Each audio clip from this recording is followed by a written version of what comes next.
Hi, it's Tony Marino, host of the super popular NEWSMAX Daily Podcast, a rundown of the day's top headlines and top highlights of NEWSMAX shows and interviews you may have missed, plus some sports, stock markets, and even some yucks, all packed into about 20 minutes. Search for the NEWSMAX Daily with me, Tony Marino, on your favorite podcast platform, and check out our entire lineup of great podcasts, including Greg Kelly, Rob Carson, and Jerry Callahan at newsmax.com/listen.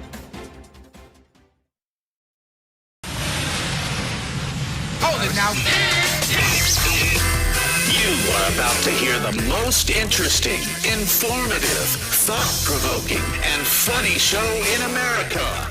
On air and on the World Wide Web. This is the Rob Carson Show. This is the Rob Carson Show. Hey, kids, it's already, It's Tuesday. It's Tuesday, the 18th of November, as we head into the holiday season. I actually, for the very first time, I went and got some of those scented pine cones. I was at, for some reason, I was at Home Goods or whatever, and I got some scented pine cones for some reason, because, you know, I got my own place now, and it smells kind of nice. It smells kind of nice. I know, a little cliched, but I enjoy it. I enjoy having the scented pine cones. And got a couple of Christmas ornaments on the Norfolk pine that I got. And then I might put up the Christmas tree this weekend, even though the only person who's going to see it is me and the people who follow me on social media. That's my life. Yeah, you guys, you're my family now. So anyway, welcome to it. Welcome to the dysfunctional Carson family. Anyway, we got a ton of stuff to get to on the show. The Democrat Party have been using this Epstein thing for forever to act like Donald Trump was somehow to infer that maybe Donald Trump had something to do with Jeffrey Epstein. And the most recent way that they tied Donald Trump into Jeffrey Epstein to basically distract from all the good that Donald Trump is doing. And by the way, they've done everything. They've done everything to distract from Donald Trump from the good he's doing, starting with the first administration with the Russia collusion hoax, and then the impeachment thing, and then COVID and burning down the country and all of that. They did that. And then of course, they had an election that was stolen from him in 2020. Yeah, I could say that now. I could say it was stolen because it was stolen, you see. It's very obvious it was stolen. There you go. That's my constitutionally protected opinion. If you don't like it, you can stick it. How about that? And then, of course, Donald Trump won again, you know, even though they tried to put him in jail, take him off the ballot, and murder him. And then, of course, they've been throwing a temper tantrum for the last 9 months, first saying that Elon Musk was a Nazi and going after Tesla dealerships, even though Democrats love them Teslas because they like to virtue signal when they drive everywhere. But they never put, by the way, those stupid bumper stickers on Teslas because they're too expensive. Normally, if you have a Prius, you obnoxious little Prius drivers, you put the coexist in religious symbols and farms not arms, and arms are for hugging, and visualize world peace and all that crap on your crappy and they're not really crappy. They're actually pretty good cars. The Prius. The Nissan Leaf is a piece of crap. I'll just tell you that because I sold those cars for a while. I never sold a Nissan Leaf. The best thing you can do with those is just rake them into the storm drain. Have somebody come by and pick them up. But that said, they would never put a bumper sticker on their Tesla. So, but they decided that Elon Musk was a Nazi because the deep state and the Democrat Party told him to, and because Elon Musk was digging into all the corruption of the deep state and the Democrat Party that has enriched a lot of people around Washington, D.C. for decades while you and I suffered. And then they went on to no oligarchs and no kings, and then they said there was Signalgate, and then I don't even know what the hell else. Every damn thing was some sort of a controversy, and we arrive at this moment here, and now all of a sudden it's, oh yeah, Donald Trump could have actually maybe was with Jeffrey Epstein. They were buddies and pals and stuff, even though Trump distanced himself from Epstein years ago. He found out all the stuff that Epstein was involved in, kicked him out of his country club and said, GTFO, Epstein, I want nothing to do with you. Bill Clinton, in the meantime, he loved to fly on that Lolita Express, and he loved to go to the island, and he had a penchant for young women and staining dresses, and all of that. And so the Democrat Party the other night, to distract from the Trump ending the government shutdown that the Democrats started and did because it was the next thing, They decided that night to whip out, hey, Donald Trump might be involved with Jeffrey Epstein, and Donald Trump decided basically, let's go ahead and just release all of the files. Turn your mic down. Let's go ahead and just release all the files, shall we? Release all the files. Who cares? Whatever. Here's Donald Trump talking about that yesterday. Here's what I want. We have nothing to do with Epstein. The Democrats do. Yeah. All of his friends were Democrats. You look at this Reid Hoffman. He was a Democrat. You look at Larry Summers, Bill Clinton. They went to his island all the time, and many others. They're all Democrats. All I want for people to recognize a great job that I've done on pricing, on affordability. Yeah, because, see, the Democrat Party is using this as a distraction from all of the good stuff, like they've done with everything good as Trump has done in the last decade. Because we brought prices way down, but they're going way lower. On energy, on ending 8 wars, and another one coming. Yeah, he did that all pretty soon, I believe. Pretty amazing. We've done a great job, and I hate to see that deflect from the great job we've done. So I'm all for it. You know, we've already given 50,000 pages. You do know that. Unfortunately, like with the Kennedy situation, with the Martin Luther King situation, not to put Jeffrey Epstein in the same category, no. But no matter what we give, it's never enough. You know, with Kennedy, we gave everything, and it wasn't enough. With Martin Luther King, we gave everything, and it's never enough. We've already given, I believe the number is 50,000 pages, 50,000 pages, and it's just a Russia hoax, as everything has been. And so they're voting today to release all of them. Just release all. Let's take it off the table. The Democrat Party is their bag of tricks is empty right now. Their bag of tricks is honestly is empty, and they're beginning to realize that their bag of tricks is empty. NEWSMAX reports today on the NEWSMAX website, White House Democrats hiding from their Epstein scandals. The U.S. Virgin Islands delegate Stacey Plaskett, she was very involved with old Jeff Epstein, and she even texted him during a congressional hearing, and they texted back and forth. She solicited and was given $30,000 from Epstein from the DCC after he was already a convicted sex offender, accepted maxed out donations from Epstein for her own campaign. Plaskett was literally, again, texting Epstein during a congressional hearing. Hakeem Jeffries was asked about this, and he dodged it, man. He dodged this thing. Wait till you hear this. He answers the question without answering it in such just an obvious fashion. Why should Americans trust you and House Democrats on the Jeffrey Epstein files when one of your own, Congresswoman Plaskett, was found to be texting with Jeffrey Epstein during a hearing? This is great. Getting information from him, using that in her questioning during a congressional hearing. And at one point, he tells her, "Good job." This is a bipartisan effort to make sure that, consistent with what the survivors have requested, that there's full and complete transparency, and every single predator who may be in those Justice Department files doesn't escape accountability. And you didn't answer the question not one little way, and not one little way. And what do we call that? Just remember the 5 Ds: dodge, duck, dip, dive, and dodge. Dodge, duck, dip, dive, and dodge. Yeah, that is from the movie Dodgeball. It perfectly matches what Democrats do. It's exactly what Democrats do. Here is old Chuck Schumer doing the same thing, dodging and all that. Senator, on that note, just I guess a question that's out there. Why wouldn't they have been released the last 4 years when President Biden was in office? Well, that's the question every American is asking. Or not every American, but so many Americans are asking. What the hell is he hiding? Just remember, why doesn't he want them released? Dodge, duck, dip, dive, and dodge. Dodge, duck, dip, dive, and dodge. That makes no sense at all. What he just said made absolutely no sense. Senator, on that note, just I guess a question that's out there. Why wouldn't they have been released the last 4 years when President Biden was? Yeah, why wouldn't you release them when Joe Biden was the president? He had the ability to do it. He was in charge of the DOJ. He was weaponizing it against Donald Trump and his followers. In office, well, that's the question every American is asking. Or not every American, but so many Americans are asking. What the hell is he hiding? Why doesn't he want them released? It makes no sense at all. What you just said there made absolutely zero freaking sense at all.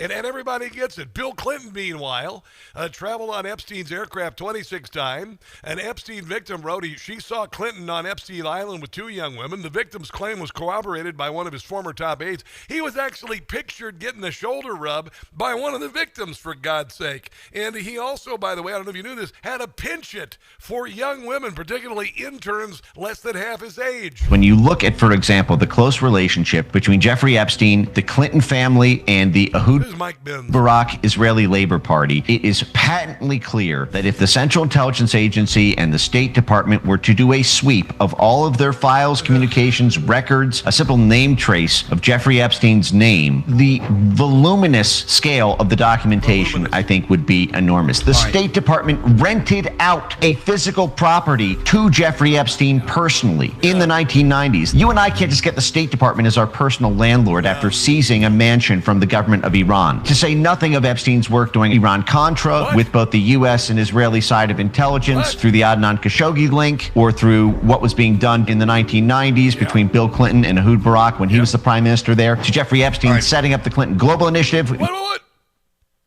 Jeffrey Epstein set up the Clinton Global Initiative. She goes on to be Secretary of State. Wow. For some reason, they are not pursuing this lead, and it is maddening to watch from the outside. So they're going to go ahead and unleash everything today. We'll see how loosely Democrats... I flew down with Epstein, Jeffrey Epstein, to his island of sin. They might tighten up a little bit. If I was a Republican, big trouble I'd be in. Yeah, we will see, Willie. They were only 16, some were 15. Me and Jeff didn't care. Tim got it. We get a pass, cause we're Democrats. They do. Whoever said that life was fair. Take this off the table. Shame that Epstein passed away. He never had a chance. Won't try to explain how Hillary, she knew in advance. Yeah, she knew. They were only 16. They said they were 19. Yeah, they told a tall tale. They were too young for me and Epstein, and I might just wind up in jail. Yeah, we'll see. No one's above the law, you know. The Democrats said that nobody is above the law, so there is that. We got a lot of stuff on the show today. Going to do a deep dive on this, the shooter in Butler, Pennsylvania. And I do believe I told you originally that it was a setup, and that the shooter was allowed to get in the most prone position to kill Donald Trump that day, and other people were obviously involved. So we're going to get into that on the show. We got special guests on the show as well. Let's take a break and come back. This is the Rob Carson Show.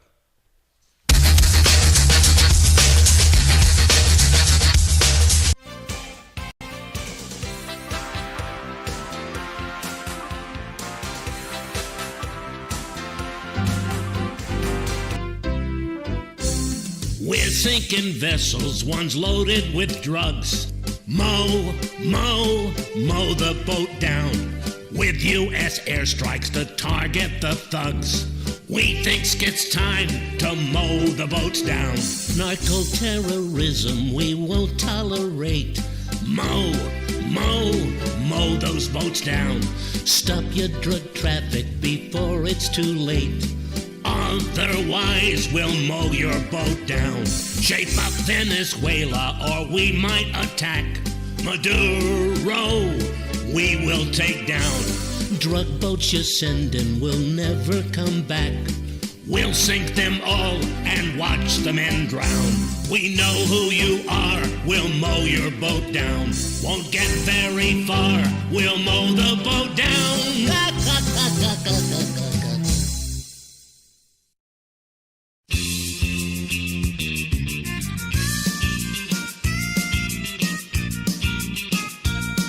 New Yorkers made a big mistake. Private property to rent wants to take. Freud, a total Marxist. He's a man without a soul. Of all possessions, the things that you own, he wants control, total control. Commie, chameleon.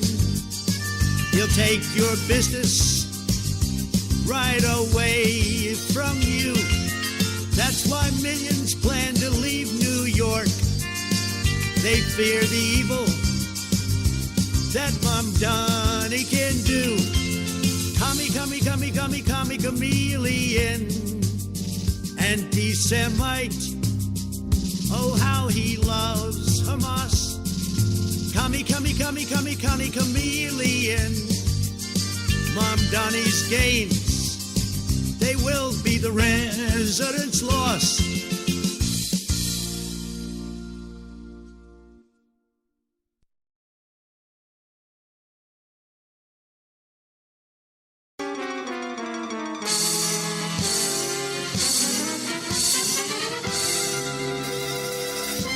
It sucks to be you Democrats, you.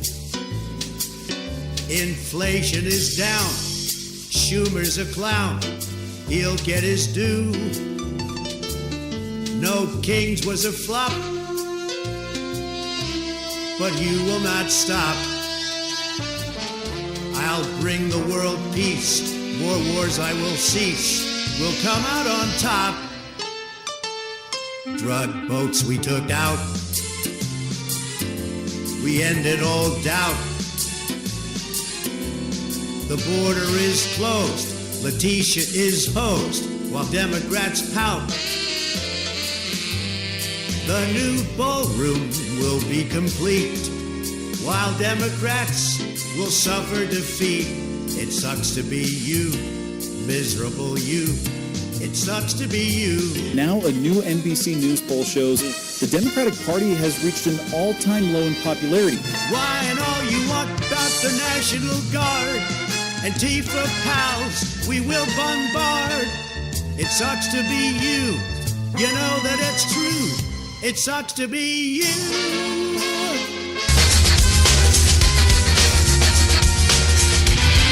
The Rob Carson Show podcast is everywhere. Go to newsmax.com/listen for details.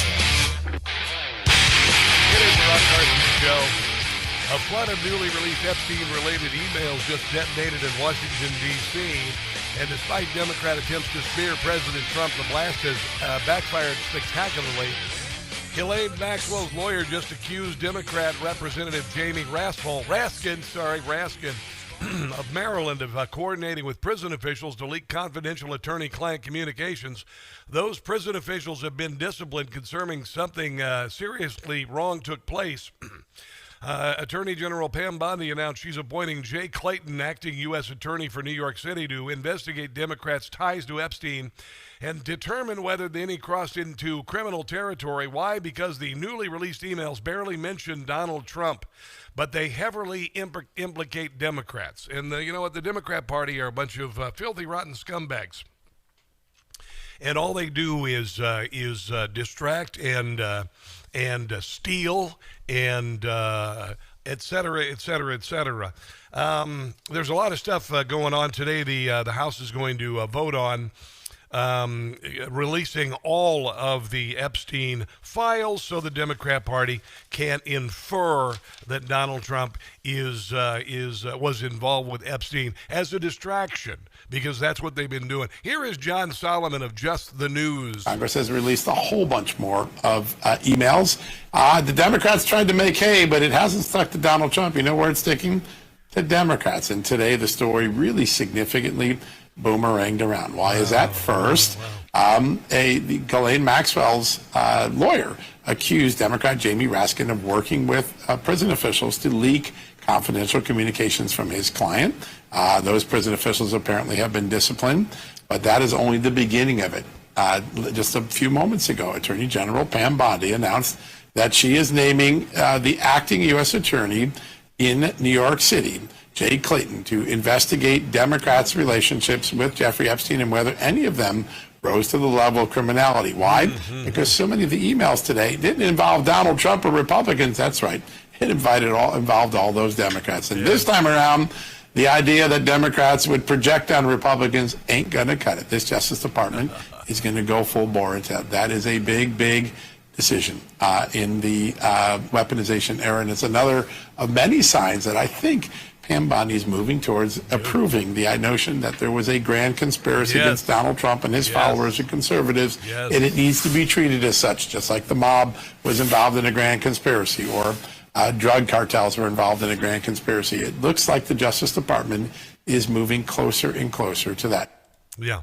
It was a grand conspiracy. There has been a grand conspiracy against Donald Trump for the last decade, and the feces is about to hit the fan.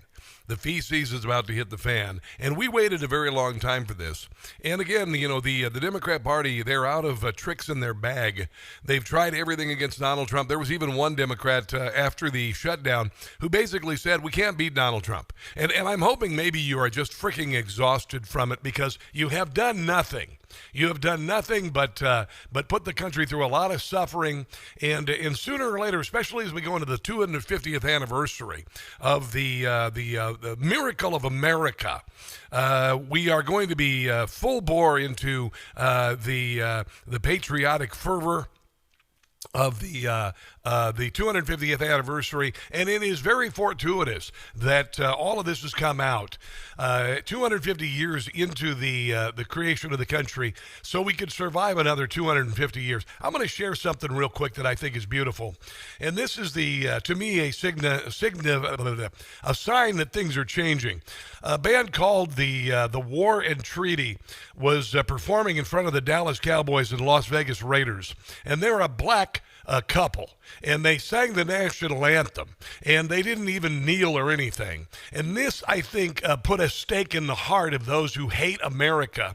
And I want you to hear this because it is the best version of the national anthem since Whitney Houston. Can you see the dawn's early light? Pardon the quality. Was so proudly we hailed at twilight's last gleaming, whose cross stripes and bright star through the perilous fight o'er the road.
With pride.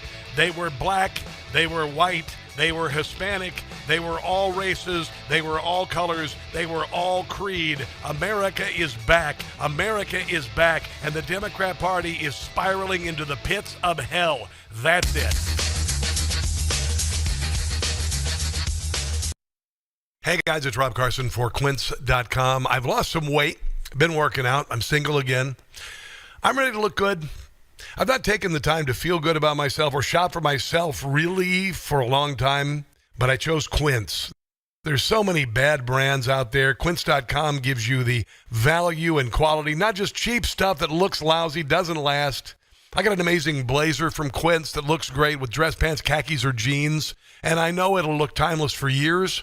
Go to quince.com/newsmax for free shipping on your orders and 365-day returns. Quince also has gifting covered beyond clothing, too. You can pick up anything for home, bath, kitchen, or travel.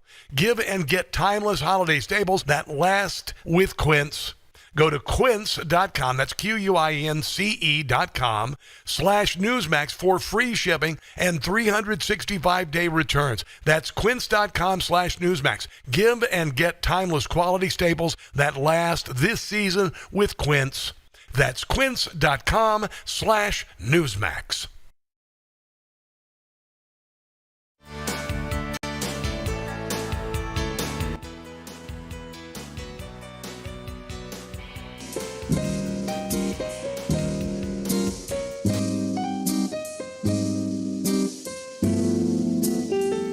She isn't running, and we're so grateful.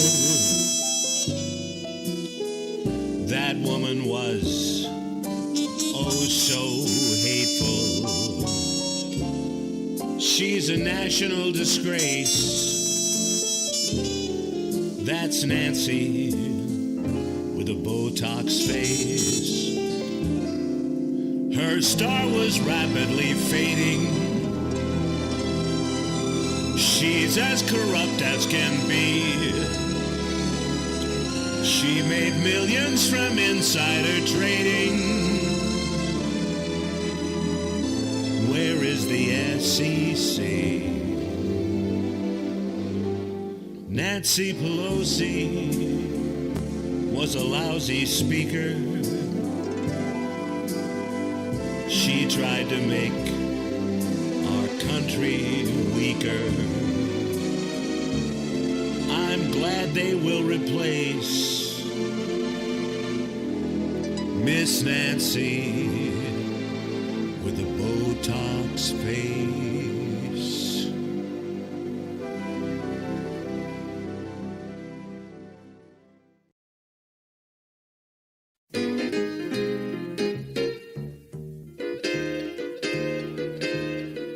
To the town of Portland I said in the guard, Antifa, they are gonna hit you hard. To Democrat mayors getting in my way, go ahead, punks, and make my day.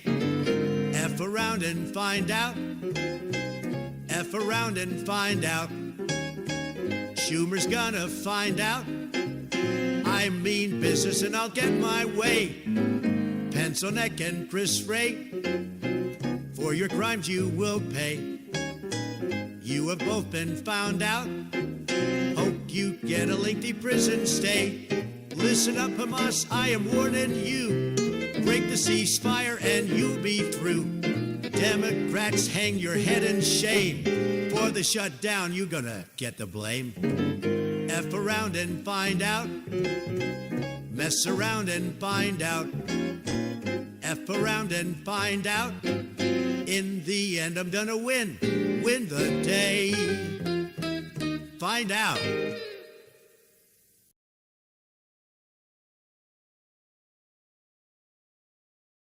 We're eating pickles from the dollar store, hot pockets from the Dollar General, chicken wings expired yesterday. We're eating pickles from the dollar store, hot pockets from the Dollar General, chicken wings expired yesterday.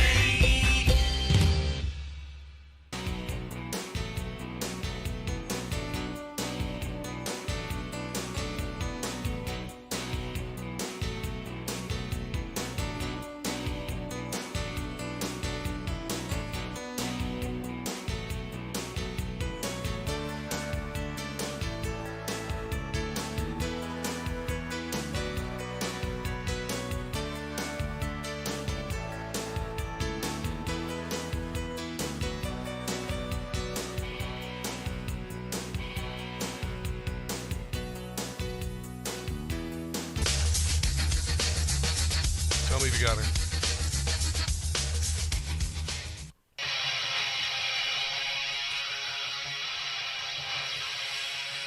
We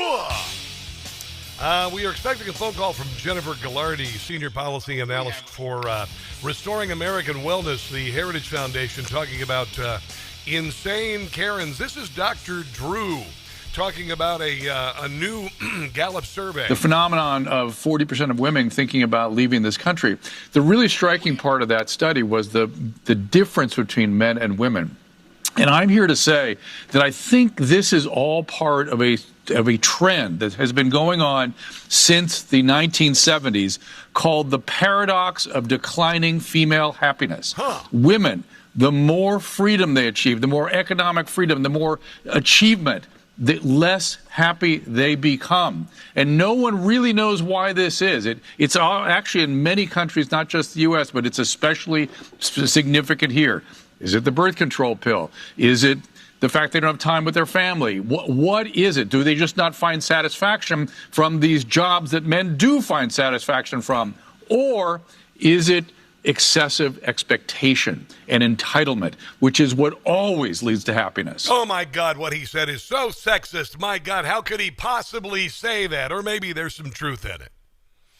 Or maybe we're seeing it manifested in ways you could never even imagine, ever even imagine. Like, I don't know, maybe social contagion. We're going to use fascist talking points. Be ready to be called a fascist. You are the Fourth Reich, and we are the resistance. And one more time, when my trans family is under attack, I'm going to stand up, fight back. Get ready. This blatantly ignores science. I'm queer, I'm the mom of a trans kid, and I'm an elementary school teacher. I would like to point out that by eliminating a minor's preferred pronouns is racist and Christian-centric. Using pronouns is proven to save lives. Intersex infants often have cosmetic surgeries done to their bodies to conform them to a binary male or female gender. It is these anti-LGBT bills that are and their deranged followers who are causing the need for I've been talking about this for a while. I said when Kamala Harris was running for president that her core audience was insane cul-de-sac dwelling liberal women and their emasculated men in their lives.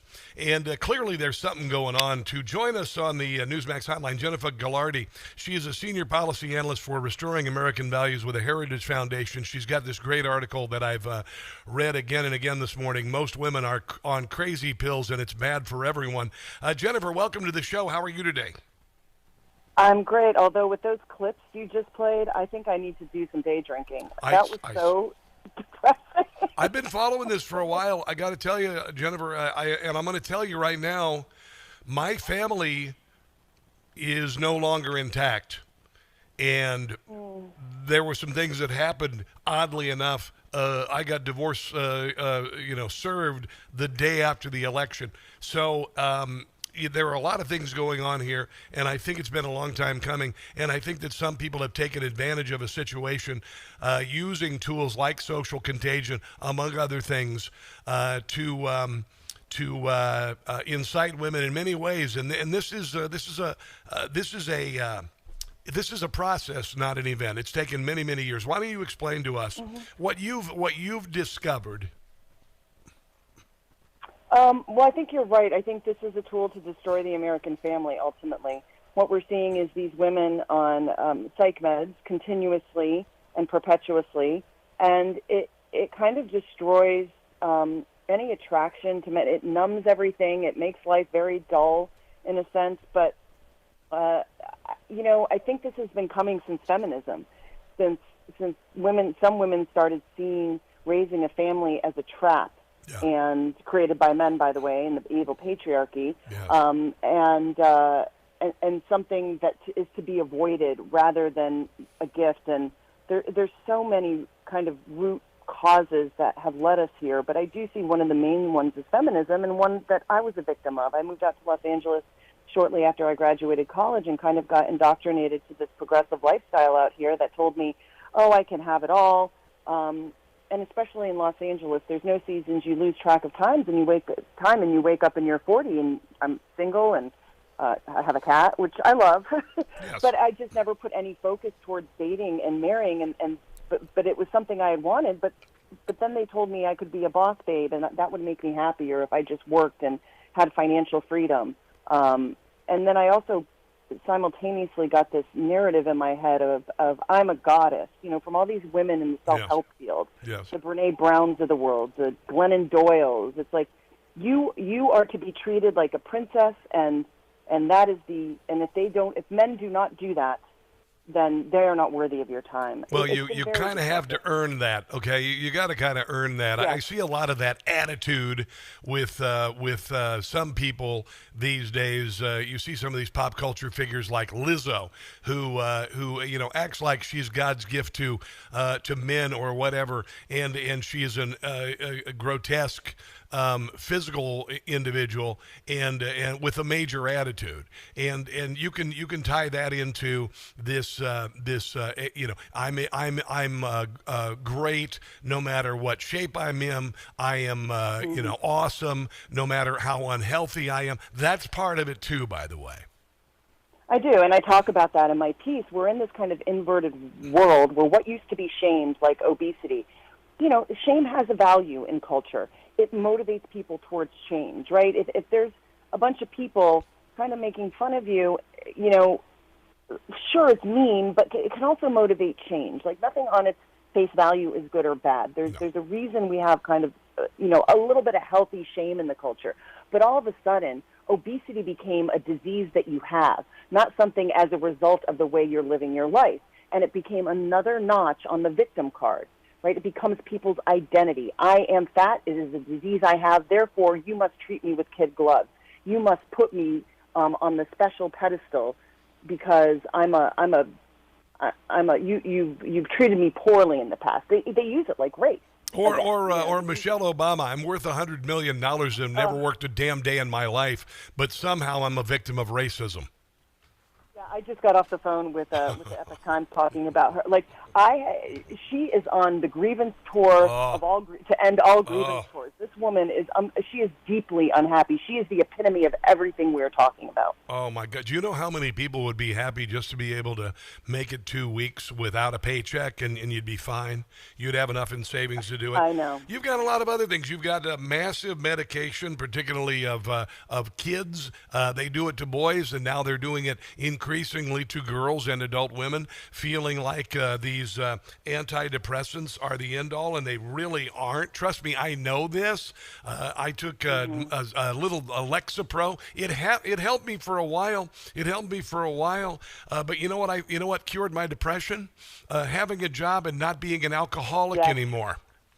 Yes. And that's the problem with it. And no one's taught how to taper off the medication. So once you're on, doctors don't have a plan for you to get off. They don't have a long-term solution for you. They just have an increasing amount of dosage for you. Like you said, you go half, and then that doesn't work anymore, so you need more. And then when you try to go off, just like any addiction, you're going to have side effects, right? When people, like, I'm sure if you came off alcohol, how hard that was. You kind of have to just, and then what happens with these psych meds is that people go off them, and their doctors diagnose their symptoms as their original disorder. That's your bipolar. That's your anxiety coming back. We need to put you back on the meds. I swear to God. As opposed to, like, these are the side effects of coming off the meds. Now, Jennifer Gallardi, I wanted you to hold on because I want to continue on the other side. The article is called "Most Women Are on Crazy Pills and It's Bad for Everyone." It is a terrific piece, and it touches on a lot of things. We'll talk about the scourge of social media on the other side of the break. Let's take a break and come back. This is the Rob Carson Show.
WCBM.com.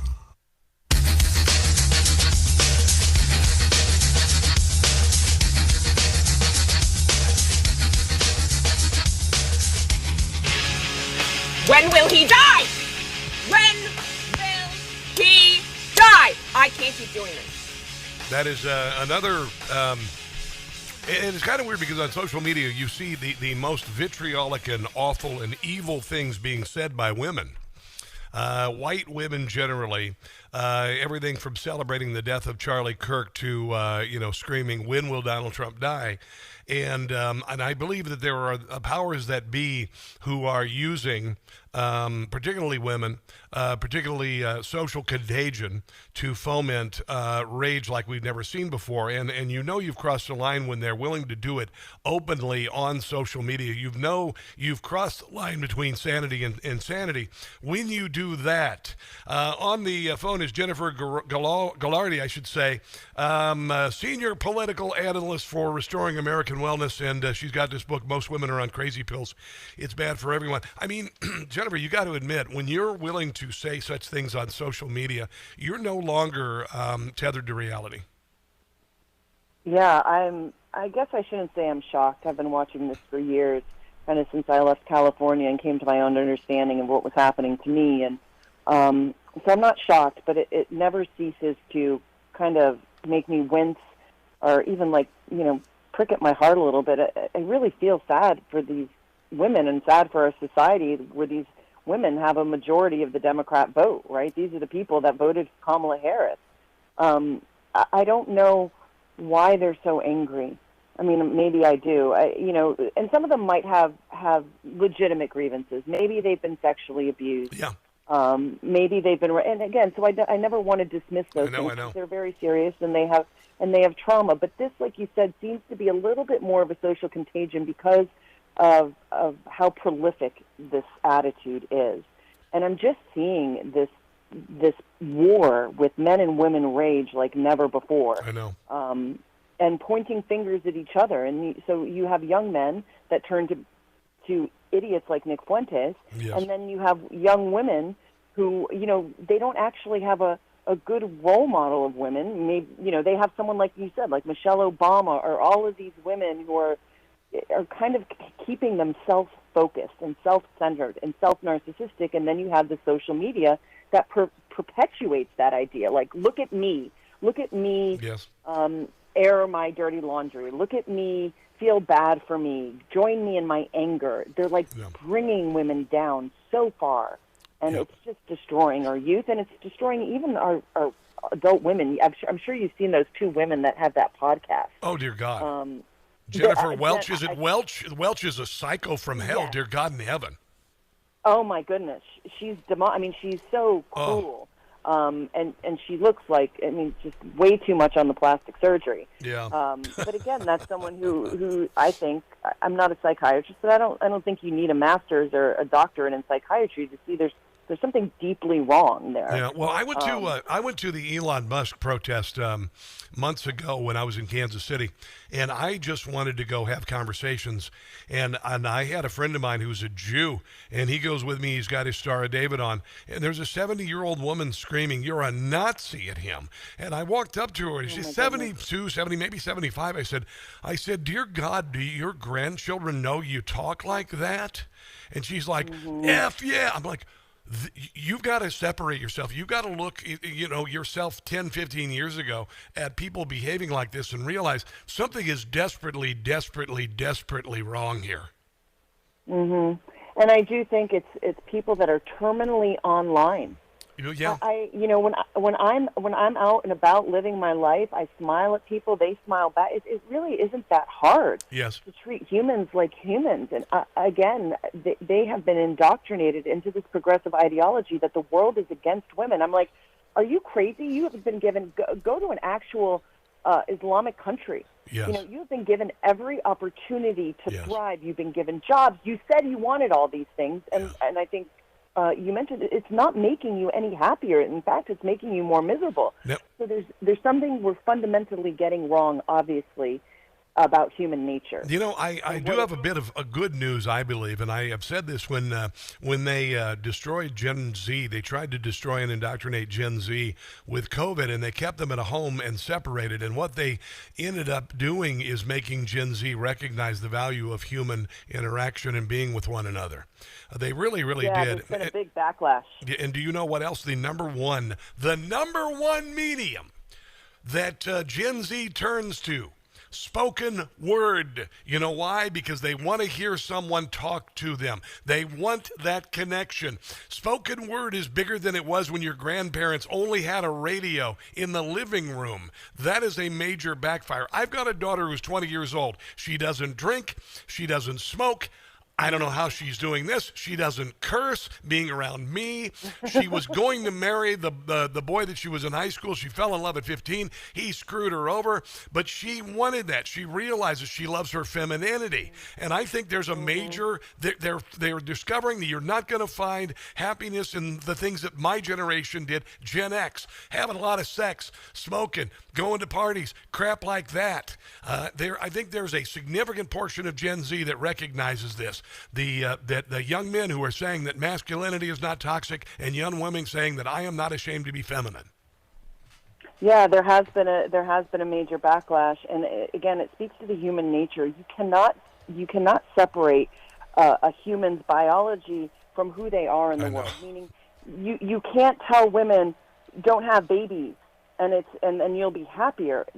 It's actually what we were born to do. Now, whether life takes you down that path or not, God did not take me down that path. I had some hard lessons to learn. Yes. And that's fine. But if I look back and I had my druthers, I would want a family. Jennifer, we've got to run. I apologize. Sure. No problem. We're going to get to the point where I have long podcasts, and I want to have you on for a couple of hours because there's much to be said. Jennifer, I appreciate you so much. Thanks for writing this article. Thanks for being on the show. Where can people find your glorious work? I do have a lot of pieces on the Federalist. You can go to my website, JenniferGallardi.com, and then Twitter, I think, is Jen Gallardi. I'm not really great at it, but always at Heritage Foundation. If you go to their website, I'm terrible at self-promotion. All right, well, that's okay. I'll do it for you, and I won't even charge you a dime. Let's take a break and come back. This is the Rob Carson Show.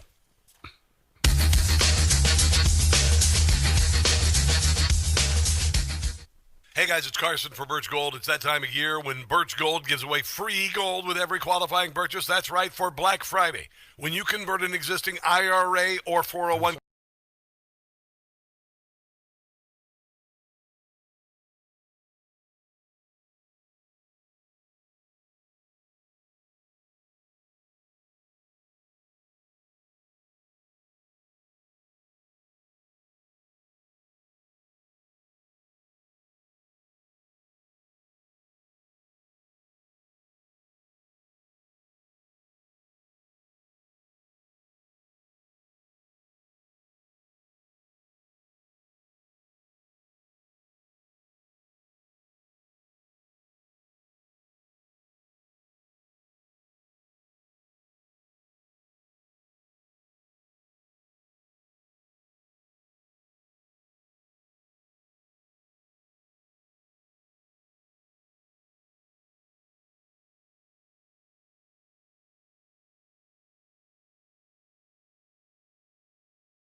who are really the heart and soul of one of the greatest, most admired, and most successful companies in the history of the world, frankly. The one and only McDonald's. I've gone there a couple of times. And I'm honored to stand before you as the very first former McDonald's fry cook ever to become president of the United States. And I actually was there for about 30 minutes, and that was 30 minutes longer than Kamala was there. There you go. Despite her job at McDonald's, that didn't work out too well. No. And the person at McDonald's that informed us off the record that she never worked there, whoever you are, we appreciate that. That was there you go. That is Donald Trump at a McDonald's Value Summit yesterday, talking about, how he worked at McDonald's that one day. He also worked on a dump truck or a garbage truck one day and all of that. But, of course, CNN hated that because it was real effective. Listen to this. They got a guy on the panel defending Donald Trump, going to the McDonald's Value Summit, and then this harpy from hell trying to make it sound like Donald Trump is not down with the people. The best thing I heard from the president today is he's a fan of the Filet-O-Fish. So was my ex-wife. Was the best thing you heard? The McDonald's Summit. They made it really small, by the way. It was just great. It's like, listen, Donald Trump. Listen, Lindsay, you're right about the messaging. When Trump went to East Palestine, Ohio, after the train wreck, he was in a McDonald's and he put his arm around the McDonald's, the franchisee, and he said, he looked at the menu and he said, you know what? I probably know this menu better than you do. He connects with real people. He did that again today. It was a spectacular performance in front of those franchises. Now here she goes. Well, that's what it exactly is. It's just a performance. He cannot connect with the hurting people about what they're experiencing. David Urban. I think he won the buy. Honestly, that's a ridiculous thing to say. Joe Biden sniffed a little girl's hair. He had no connection whatsoever to average people. Kamala Harris had to lie about working at McDonald's to be more relatable. For God's sake, are you kidding me? She never worked at McDonald's. There's no record she ever worked at McDonald's. It was a great day for McDonald's yesterday. It kind of makes me want to go to McDonald's today. Got a little bit more on this coming up after the top of the hour. Also going to do a deep dive on the Thomas Crooks, who attempted to kill Donald Trump in Butler, Pennsylvania. At the time, I said that there's only one way a man on the federal radar could get in the most prone position possible to kill Donald Trump the day before the Republican National Convention, and that is with help. And I believe we're getting there. That's coming up. This is the Rob Carson Show.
it now. You are about to hear the most interesting, informative, thought-provoking, and funny show in America. On air and on the World Wide Web. This is the Rob Carson Show. This is the Rob Carson Show, hour number 2 of the show today, and we have got a lot of stuff on the plate. I want to do a deep dive on the attempted assassination of Donald Trump, Thomas Crooks. And it's always been obvious to me that there were others involved, and it is my constitutionally guaranteed right to have that opinion, and I have that opinion because I'm not stupid. So there is that. House Republicans are going to vote unanimously for the release of the Epstein files. Jake Tapper is saying, Donald Trump could just sign an executive order and have them released. Donald Trump wants Democrats' votes on it. Donald Trump wants the Democrat Party to be on the record and wants to count those who vote against it. That's the reason why, Jake, you moron. So anyway, doing that, Marjorie Taylor Greene has officially gone to the dark side. I believe a lot of this has to do with her electability. Donald Trump shared a poll of her running against John Ossoff, Jack Ossoff's son, I guess. Anyway, in Georgia, and she was running 20 points behind, and she has decided to turn away from MAGA to be electable and become softer, going on The View and whatnot. Here is Marjorie Taylor Greene today in front of the Capitol talking about the release of the files and then going after Donald Trump, which will effectively end her career. Files. Congresswoman Greene, you raised the question of whether or not the Justice Department will actually release these files. Do you take the president at his word when he says he's going to sign this bill, and do you have confidence that these files will actually be released? I only take people's actions seriously, no longer words. And what do you think the president's actions? And I'll tell you, because I wasn't a Johnny-come-lately to the MAGA train. I was day one 2015, and there's a big difference in those Americans and those that decided to support President Trump later on. And I'll tell you right now, this has been one of the most destructive things to MAGA, is watching the man that we supported early on, 3 elections. I still do, by the way. For people that stood hours, slept in their cars to go to rallies, have fought for truth and transparency and to hold what we consider a corrupt government accountable. Watching this actually turn into a fight has ripped MAGA apart. No, it hasn't actually. Not one little bit. You're wrong about that. And the only thing that will speak to the powerful, courageous women behind me is when action is actually taken to release these files, and the American people won't tolerate any other bullshit. Well, that's why Donald Trump is doing that right now. And standing right behind her is Thomas Massey, and I don't believe that he's a woman. I could be wrong. You know, he might identify that. She's playing victim, and I got to tell you, I'm very disappointed. I am really disappointed in Marjorie Taylor Greene. I had actually made an overtures to get her in the studio to do a lengthy podcast, and I don't think I'm going to do that anymore. Of all the people who could stab Donald Trump in the back, she doing this for her own political survival is kind of ridiculous. She talked a really good game, and I think she's committing suicide politically with regard to that. And Donald Trump is just saying, hey, let's take this off the table. We ended the government shutdown that the Democrats did to distract from the successes of the Trump administration. Very clear. It was the latest thing. And the night of the end of the shutdown, the Democrat Party inferred that Donald Trump somehow was involved with Jeffrey Epstein, and Donald Trump is saying today, and he said it today, enough with this distraction and bullcrap. Let's put Congress on the record releasing the Epstein files, get it out on the table rather than just an executive order. And Marjorie Taylor Greene, I got to tell you, wow. Just a massive, massive, massive disappointment. Really, I mean, wow. Wow. I don't even know what to say. Thomas Crooks attempted to murder Donald Trump. You see, the Democrat Party had tried everything to go after Donald Trump. They weaponized the DOJ, the FBI. The FBI in the first term of Donald Trump went with Russia collusion, went after Donald Trump and his followers. The lead counsel of the FBI left the FBI in 2018 to work for Twitter in 2020, was one of the people who was responsible for taking Donald Trump off of Twitter. The FBI, by the way, the FBI, of course, also went after Donald Trump, raided Mar-a-Lago for no reason whatsoever. The FBI are thick as thieves when it comes to trying to take down Donald Trump. It is very, very clear there is copious evidence of the FBI's collusion in a grand conspiracy against Donald Trump, and ultimately it led to the last attempt to prevent Donald Trump from becoming the president, and that was murdering him. Now, I saved some audio from the day that Donald Trump was murdered and the days after. This is a panel being interviewed about how the FBI and the Secret Service did not communicate with local law enforcement the day that Donald Trump was in Butler. And listen to the rally, right? We couldn't see him, but we could hear him. Well, that's not the one I wanted. Here is the one that I wanted, and I will share that witness to the shooting in a second. We were supposed to get a face-to-face briefing with the Secret Service snipers whenever they arrived, and that never happened. So I think that was probably a pivotal point where I started thinking things were wrong, because that never happened, and we had no communication with the Secret Service. You had no communication with the Secret Service at all on that Saturday? Not until after the shooting. And by then? It was too late. Yeah, there were other people involved. This man was on the federal radar. He was able to get into the most prone position to murder Donald Trump, the position that was, most obvious where you would put an assassin. Obviously, if you were posted there in any other situation, that person would have been noticed and would have been relieved or taken out before the shots were fired. But it was very clear that he was allowed to be there. Also, another man who was on the federal radar for years going to Ukraine, an insane radical, was allowed to camp out overnight on Donald Trump's golf course. And the only reason they saw him is because one Secret Service agent saw the glint of the sun off the barrel of his gun as Donald Trump was headed down that fairway. Ridiculous. Here is one of the witnesses the day of the Butler shooting, saying that he told all the authorities, hey, there's a dude on the roof of that building with a gun. And listen to the rally, right? We couldn't see him, but we could hear him.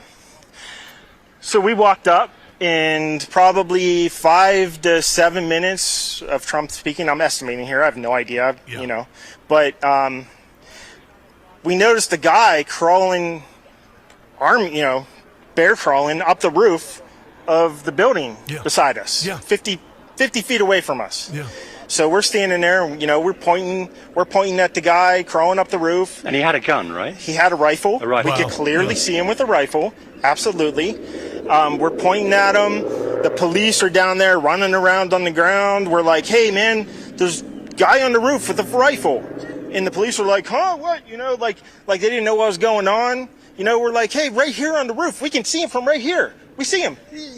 He's crawling. You know who else was on the federal radar and allowed to get in the most prone position to assassinate a president? Lee Harvey Oswald. They knew about him in 1959 when he went to Cuba. Yeah, this is something that the deep state, the CIA, the FBI have used before. I'm not afraid to say this. I can't be told that this is disinformation and misinformation. And other people are beginning to realize that our federal government, people within the federal government, use people who are unhinged, mine for them, find them, and then somehow allow them, maybe incite them, maybe encourage them to commit an act of violence against their political enemies. Here's Miranda Devine. Now we find out from a source that there is actually voluminous material that gives us an inkling about the trajectory that Thomas Crooks took to become a 20-year-old assassin. And it's not what the FBI had told us. Now, Tucker Carlson did a 34-minute piece the other day. I grabbed some sound off of that. I've also got some audio from Miranda Devine that are going to take you on a little journey that I've been telling you about. None of this is a surprise to me, by the way. This is just a reinforcement of what I thought was very obvious and should be obvious to anyone who is maybe in, I don't know, the position of or has a career in law enforcement. You should know that. If not, you're an idiot. I'm going to cover that coming up. Let's take a break and come back. This is the Rob Carson Show.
Rutherford County.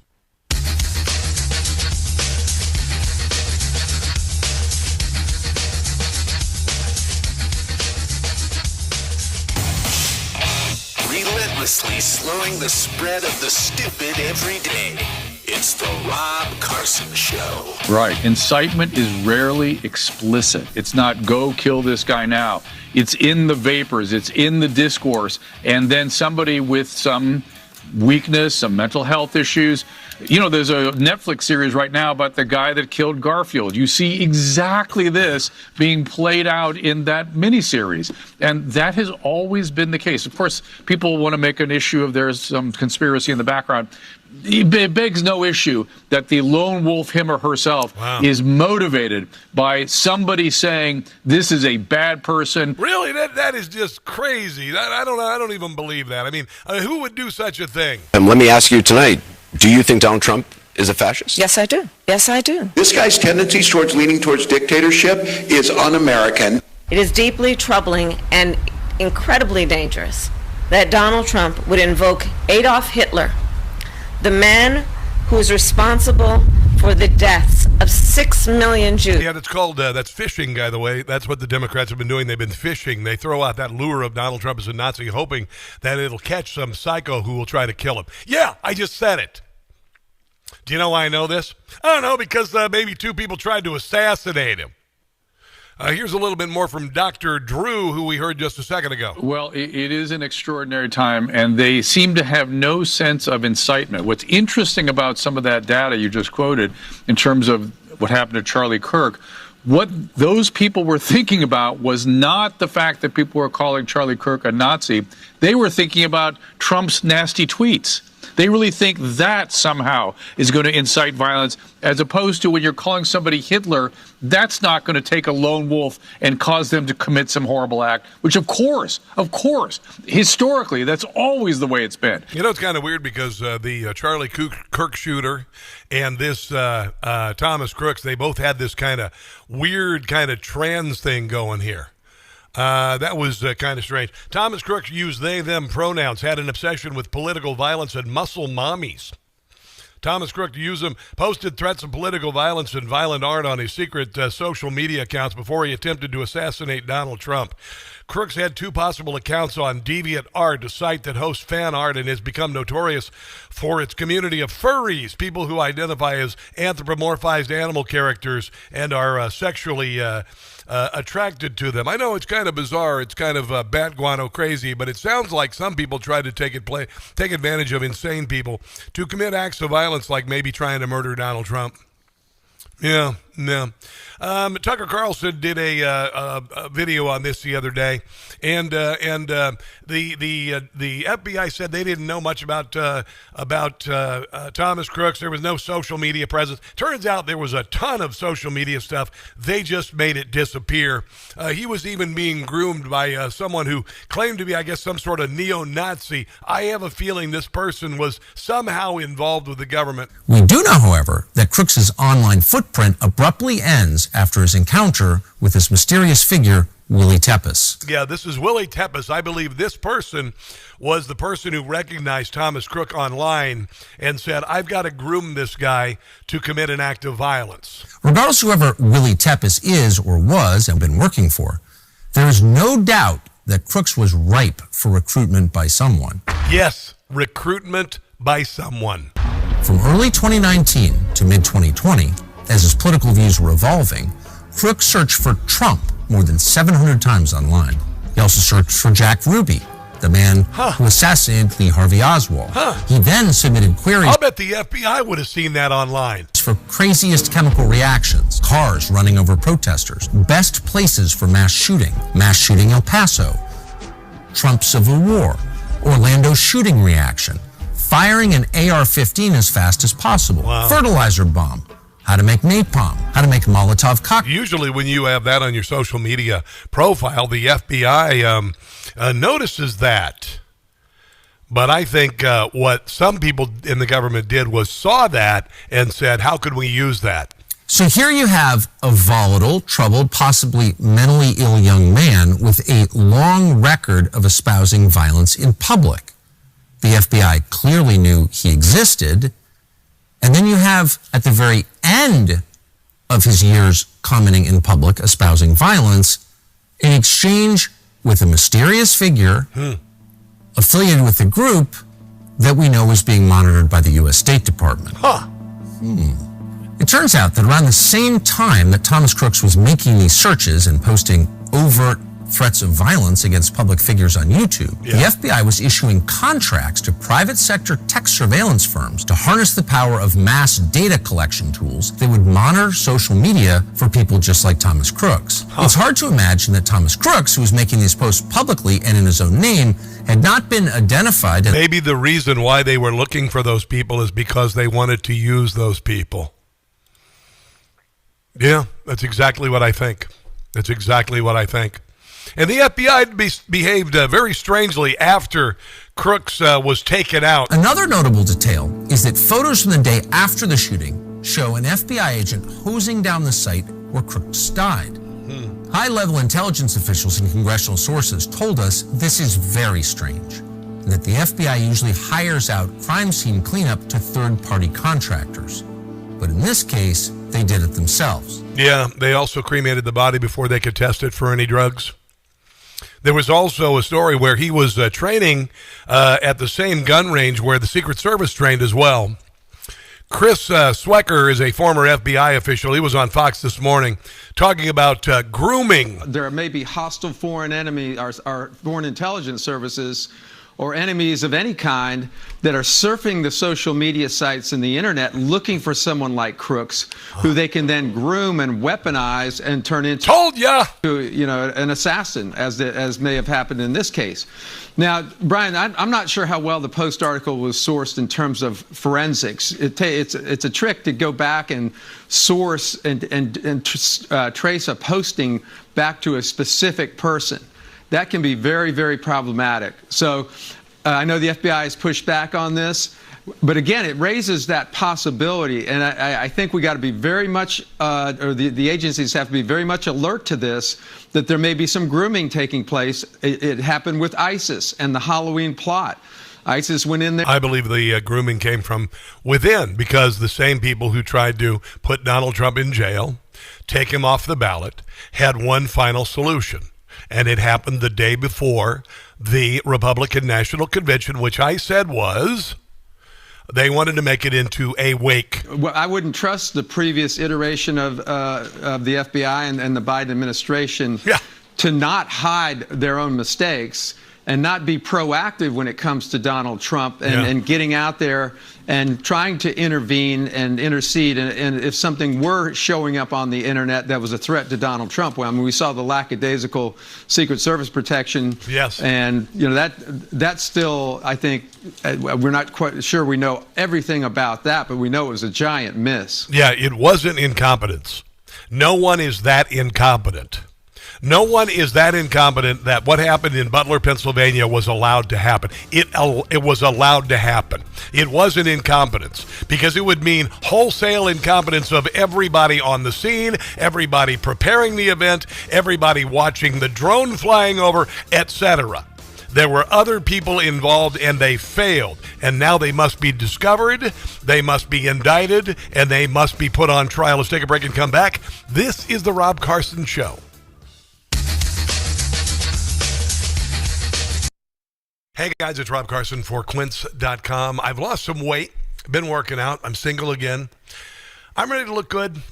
I've not taken the time to feel good about myself or shop for myself really for a long time, but I chose Quince. There's so many bad brands out there. Quince.com gives you the value and quality, not just cheap stuff that looks lousy, doesn't last. I got an amazing blazer from Quince that looks great with dress pants, khakis, or jeans, and I know it'll look timeless for years. Go to quince.com/newsmax for free shipping on your orders and 365-day returns. Quince also has gifting covered beyond clothing, too. You can pick up anything for home, bath, kitchen, or travel. Give and get timeless holiday staples that last with Quince. Go to quince.com, that's QUINCE.com/Newsmax for free shipping and 365-day returns. That's quince.com/Newsmax. Give and get timeless quality staples that last this season with Quince. That's quince.com/Newsmax.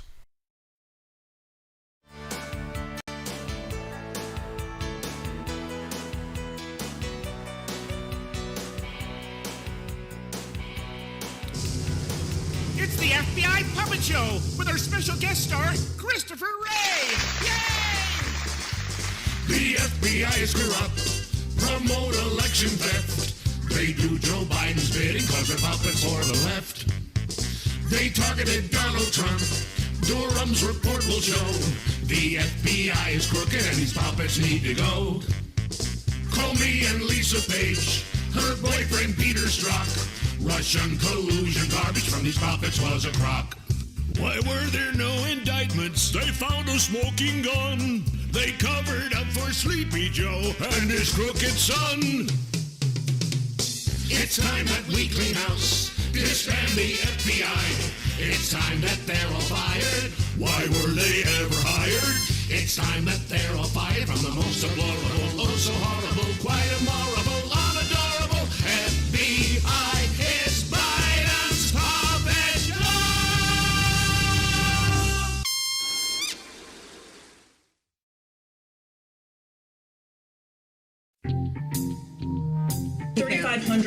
Arrests ICE has made so far. How many have a criminal record versus those who are just in the country illegally? All of them, because they illegally broke our nation's laws and therefore they are criminals. She's no KJP, more like Kaylee and Sarah. Her first press briefing was strong. She deals in facts, not liberal propaganda. We have been lied to for so long. And raise your hand, be polite, or she won't call on you. Meet Caroline, kicking butt and taking names. She's not inclined to let reporters play their games. Sweet Caroline.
Thomas Crooks had this image that he'd posted of a very muscle-bound sort of Arnold Schwarzenegger type male body with a female face, with a female head on it. So I don't know, there seem to be a few different fetishes there, but he does describe himself as they, them as well. So that tells you that he is going through some sort of gender identity exploration at that time. You know, he's 15, 16, 17 years old. COVID had hit.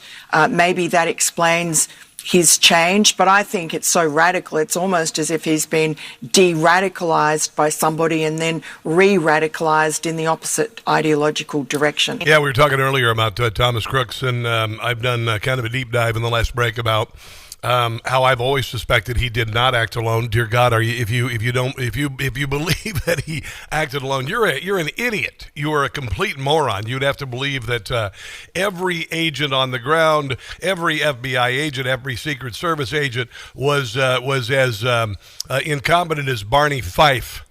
Give me a friggin' break. My God, rangefinder. Wandering around, crawling up the rooftop with a gun. People notice. I mean, honestly, just shut up. I'm just so done with this nonsense, to be quite honest. And then you see this weird transgender stuff happening. You also see this with Charlie Kirk's assassin and his transitioning boyfriend, girlfriend, whatever the hell. You saw it with the Minneapolis murderer who killed the kids at the Catholic daycare center. There's some sort of psyop and weirdness. This all popped up a few years ago, and it was there were people in the government who've taken advantage of the people who are susceptible to this social contagion to commit acts of violence. That's why you see these nutbag transgender protesters out at ICE rallies. Dressing up like you see furry. It's bizarre. It is so bizarre that it has to be questioned. It is so bizarre and obvious that it has to be questioned. That said, I brought Justine Murray on the show today to talk about a number of things, but I would like to ask her, before we get to some of the other things, her thoughts on what I just said. Justine Murray, who, by the way, is a media personality, Gen Z influencer, does some brilliant stuff online with her videos and whatnot, and she joins us on the NEWSMAX hotline. Justine, welcome to the show. Rob, thank you so much for having me back. Always a pleasure. Yeah, so what do you think about all this? You have this transgender phenomena that rolled around. It was used against particularly young women as social contagion after COVID to convince them that the source of their sadness was because they were the wrong gender. You've seen it show up in all of these different things, including assassinations of Charlie Kirk and the attempted assassination now of Donald Trump. What are your thoughts on this, Justine? Not a single outlet in the mainstream media, ABC, CBS, or NBC, even covered the fact that Thomas Crooks, it's now revealed that he thought he was a she-they or a they-he. And of course, they're going to keep ignoring the pattern of people who believe they're a different gender being the most violent. And this is not an accident. The left, what they've tried to do for the past, I would say, 2 decades, is that they're trying to reverse everything. They're trying to basically reverse everything that's true and correct. Yes. Good versus evil. Evil is actually good. Evil is restorative justice, and good is actually evil. Wow. And with that, if you're a man, you're actually a woman. There's no such thing as gender. So this is all part of their shtick. And you mentioned that a lot of the most violent people seem to be the people who are gender confused. And every time I go to a leftist protest, I'll always conduct these man-of-the-street interviews. Yes. The 2 most violent groups of people are the jihadis or the wannabe jihadis and the men who think they're women. Yes. Actually, I had one of them grabbed a microphone out of my hand once and just shoved it and followed me. It's very frightening. Wow. The original sin of all of this was when it first started to show, and the left immediately said that it's not a mental disorder. It is not a reason why you should not be in the military. And that's where it all started. They originally said, no, it's not a mental illness. It's not a mental illness. And then you see their actions and you see them manifested in violence, which proves it's a mental illness. The funny thing is that the left can't seem to decide whether to make mental illness their personality and put all their personality disorders. You see them in their social media bios. People brag about, I'm proud to have this disorder. I'm proud to have ADHD or be autistic. They adopt it as a personality. But at the same time, an actual mental disorder, thinking you're a different gender dysphoria. That's perfectly perfectly normal, and we're the bad guys for calling it out for what it is. You know, I was seeing a few stories. For instance, I believe it was 20%, maybe 40% of liberal women want to leave the country. You see online, generally the people who are the most violent online, to say the most awful things about, like relishing Charlie Kirk's assassination and whatnot, they are women. And we had Jennifer Gallardi on last hour to talk about this.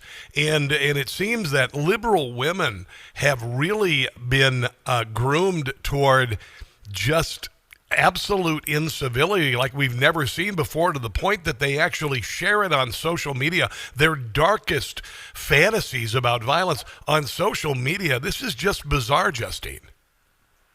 They have been so desensitized to evil. Part of it is that they were taught to be men, and that they were taught that in order to be seen as equals, they have to match men, and they have to adopt these violent tendencies, because they were taught that men are oppressive and bad, that all men are evil. So they must basically become men in order to defeat this imaginary oppression. Mm-hmm. And we've seen it particularly with liberal women. I think a combination of a bunch of different things. Psychoactive meds. You saw how younger women were, you were in high school when COVID happened. They were isolated, and there were people who moved in and said to these young women who were isolated, again, that you'd be happier if you were the opposite gender. And then we saw the social contagion of transgenderism take fire, and now we've seen, and it's very obvious it was some sort of a psyop and social contagion, because since then, Justine, the number of those identifying as non-binary, which is a term we'd never heard of before COVID, suddenly started to dissipate, didn't it? Of course. Once it stops being trendy, the problem suddenly disappears. Transgenderism is basically the new emo.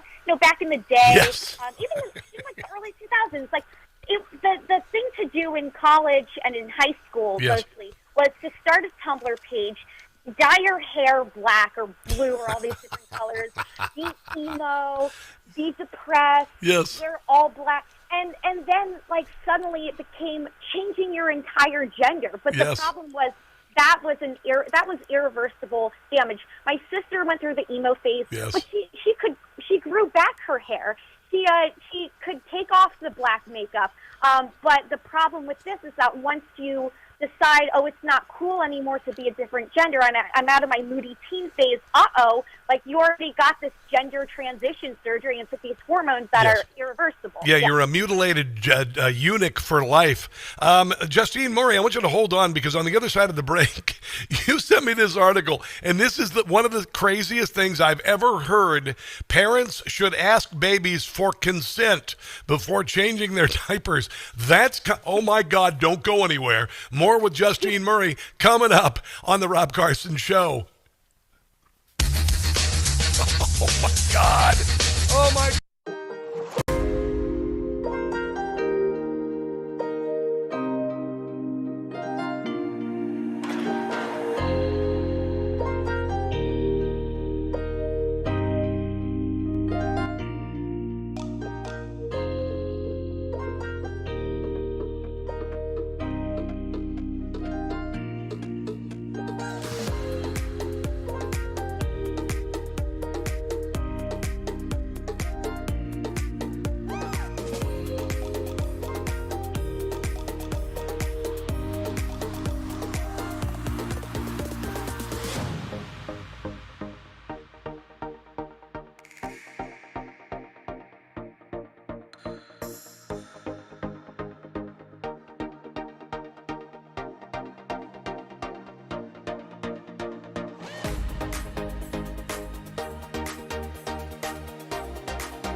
CBN.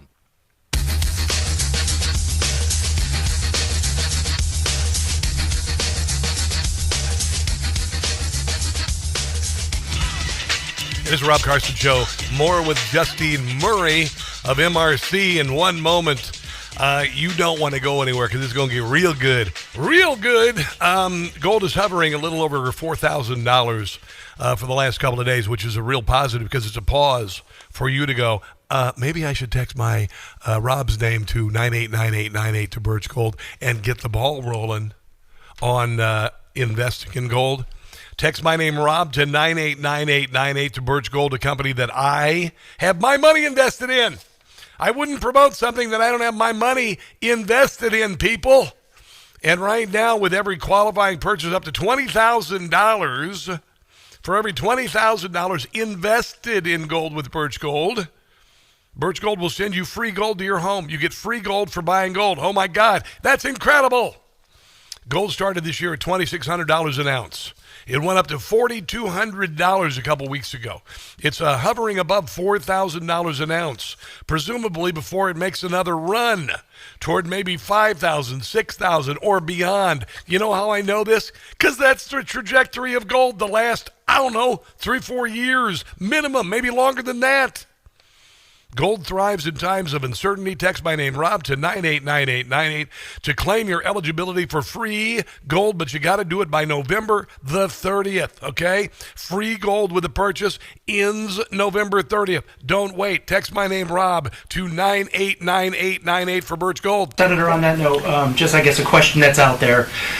Why wouldn't they have been released the last 4 years when President Biden was in office? Well, that's the question every American is asking. Not every American, but so many Americans are asking. What the hell is he hiding? Why doesn't he want them released? That is Chuck Schumer with the dumbest answer ever on releasing the Epstein files and diverting from the fact that the Democrat Party didn't release them while Joe Biden was in charge. Clearly, if anybody's hiding anything, it's the Democrat Party. And Donald Trump took away their Trump card today by telling Congress they have to vote to release the Epstein files, which means that Democrats will have to be on record for releasing the files, unless they have something to hide. Justine Murray, what are your thoughts on this, by the way? I'd love to hear your thoughts. Yeah, suddenly the leftist media especially cares about the Epstein files when they kept telling us to shut up about it for the entire time Joe Biden was in office. And when anybody brings that up, like, well, why didn't Joe Biden release the Epstein files? They'll just gloss over it, or they'll treat you like you're a conspiracy theorist. Yes. This is their new cause. Now that the shutdown is over, they're resorting to the whole Epstein cliche, and basically in order to distract us, every time President Trump does something good, they're going to use the whole Epstein shtick, and it's actually unfair to the women, to the actual victims of this. Yes. It's been resorted to a meme, essentially. Well, by the way, I want to know what you think of Marjorie Taylor Greene's pivot against Donald Trump. What are your thoughts? I'm very disappointed in her. You know where she's stood all along when you see her go on The View and have a pity party with these leftist ladies, the round table of walking around women, as I say. But it's the horseshoe theory. She's gone so far right that she's a leftist, and even the women on The View celebrated it. It's funny that after MTG, she's espoused anti-Semitism. Now she's sympathetic toward the radical Islamists. And in the name of America First, suddenly these so-called America First types are supporting jihad. They're supporting our enemies, America's enemies. And the leftist media loves this. I'm done with her. All on the same. I'm done. I'm bloody done with her. I mean, if you're this weak-minded that you would do such a thing, I want to close things with this article you sent me. Parents should ask babies for consent, according to an Australian expert. This is so disgusting because they're basically saying that this is a training ground for consent in the future. But to me, it's sickening. But go ahead.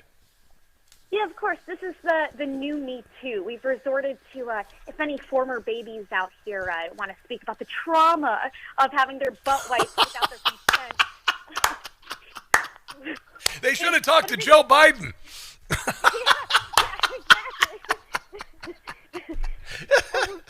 And the other, now apparently, so they can consent. They're capable of deciding whether or not they prefer to lie in their own crap. Oh, but they can't consent to getting killed inside the womb. So it's okay to kill them still if they're not born. But yeah, they can decide whether or not they want to get their butt wiped. And it just goes to show we've reached the phase in the West that we have it so good that we're just making up injustices now. Yes, we are. That is absolutely perfect. This piece is bizarre, beyond bizarre. I believe this is in the New York Post. You sent it to me, and it's saying that you should ask your baby for consent to change the diaper, to train the baby to consent later in life. It is absurd, and it is an affront to parenthood, by the way, and it is bordering on using this as somehow sexual. I mean, it really is just sickening, beyond sickening, Justine Murray. I'm glad you brought it to my attention so we could destroy these people on the radio. Justine, it's fantastic to have you on. As always, you're working with MRC. Where can people find all of your wonderful work? Yes, certainly. You can reach us at mrctv.org. We're also all over social media. If you look up Media Research Center on Instagram, that's where you'll find all of our shorts. You can also search us on X. We are at MRC-TV and also at the MRC. All right, if I don't talk to you before Thanksgiving, a very best to you and your family, Justine. Always wonderful to have you on. Let's take a break and come back. This is the Rob Carson Show.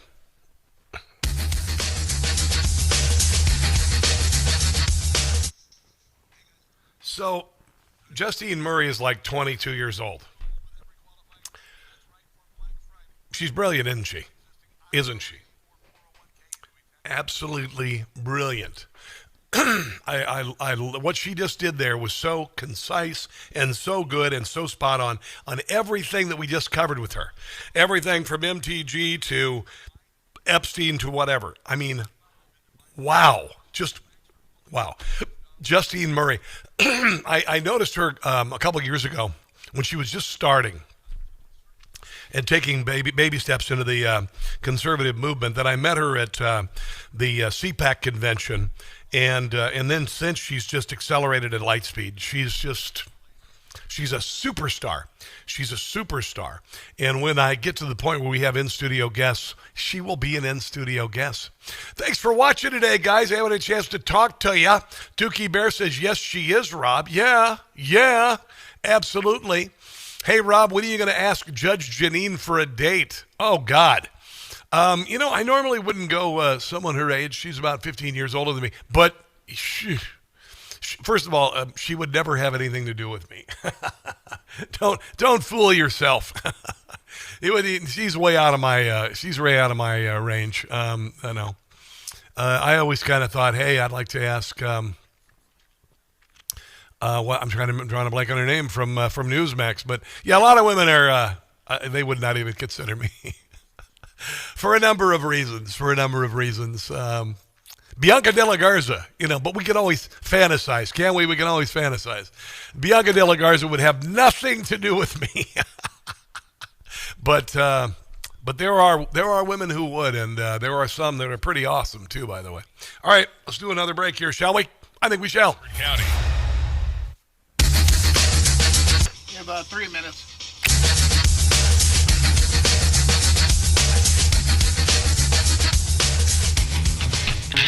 Justine Murray is amazing.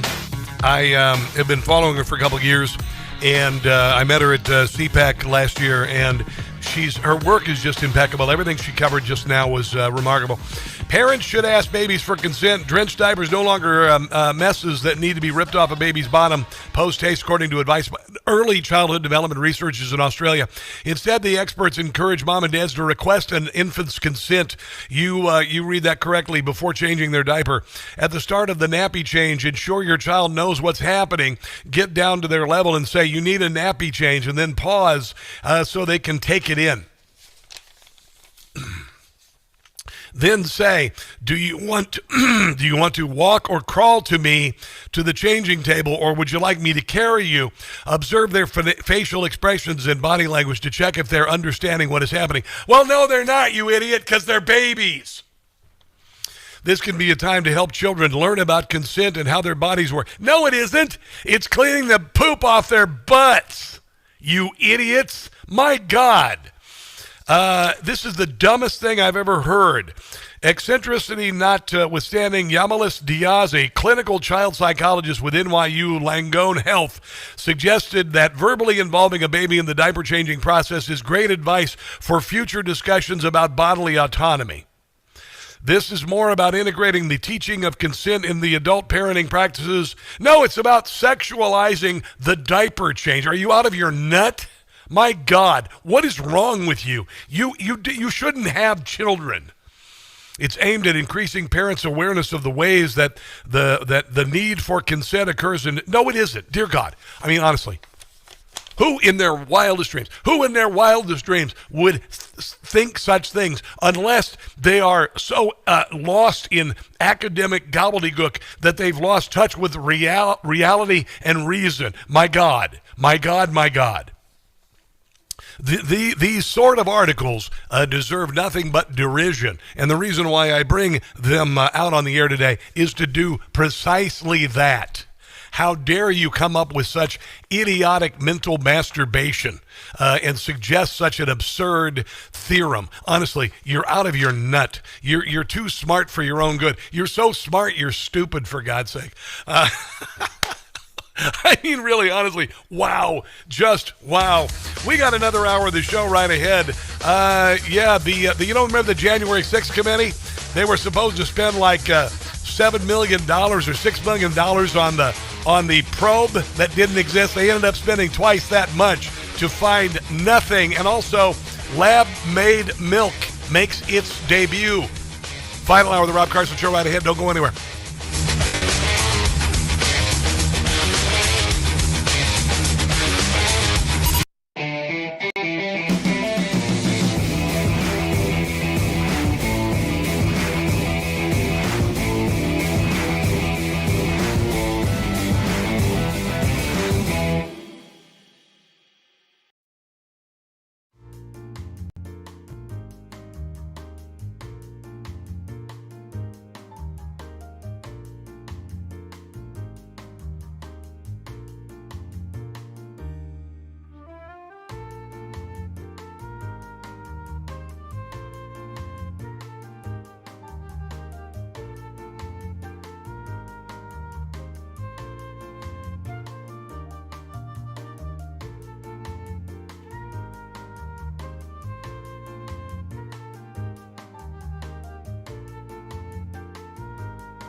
most interesting, informative, thought-provoking, and funny show in America.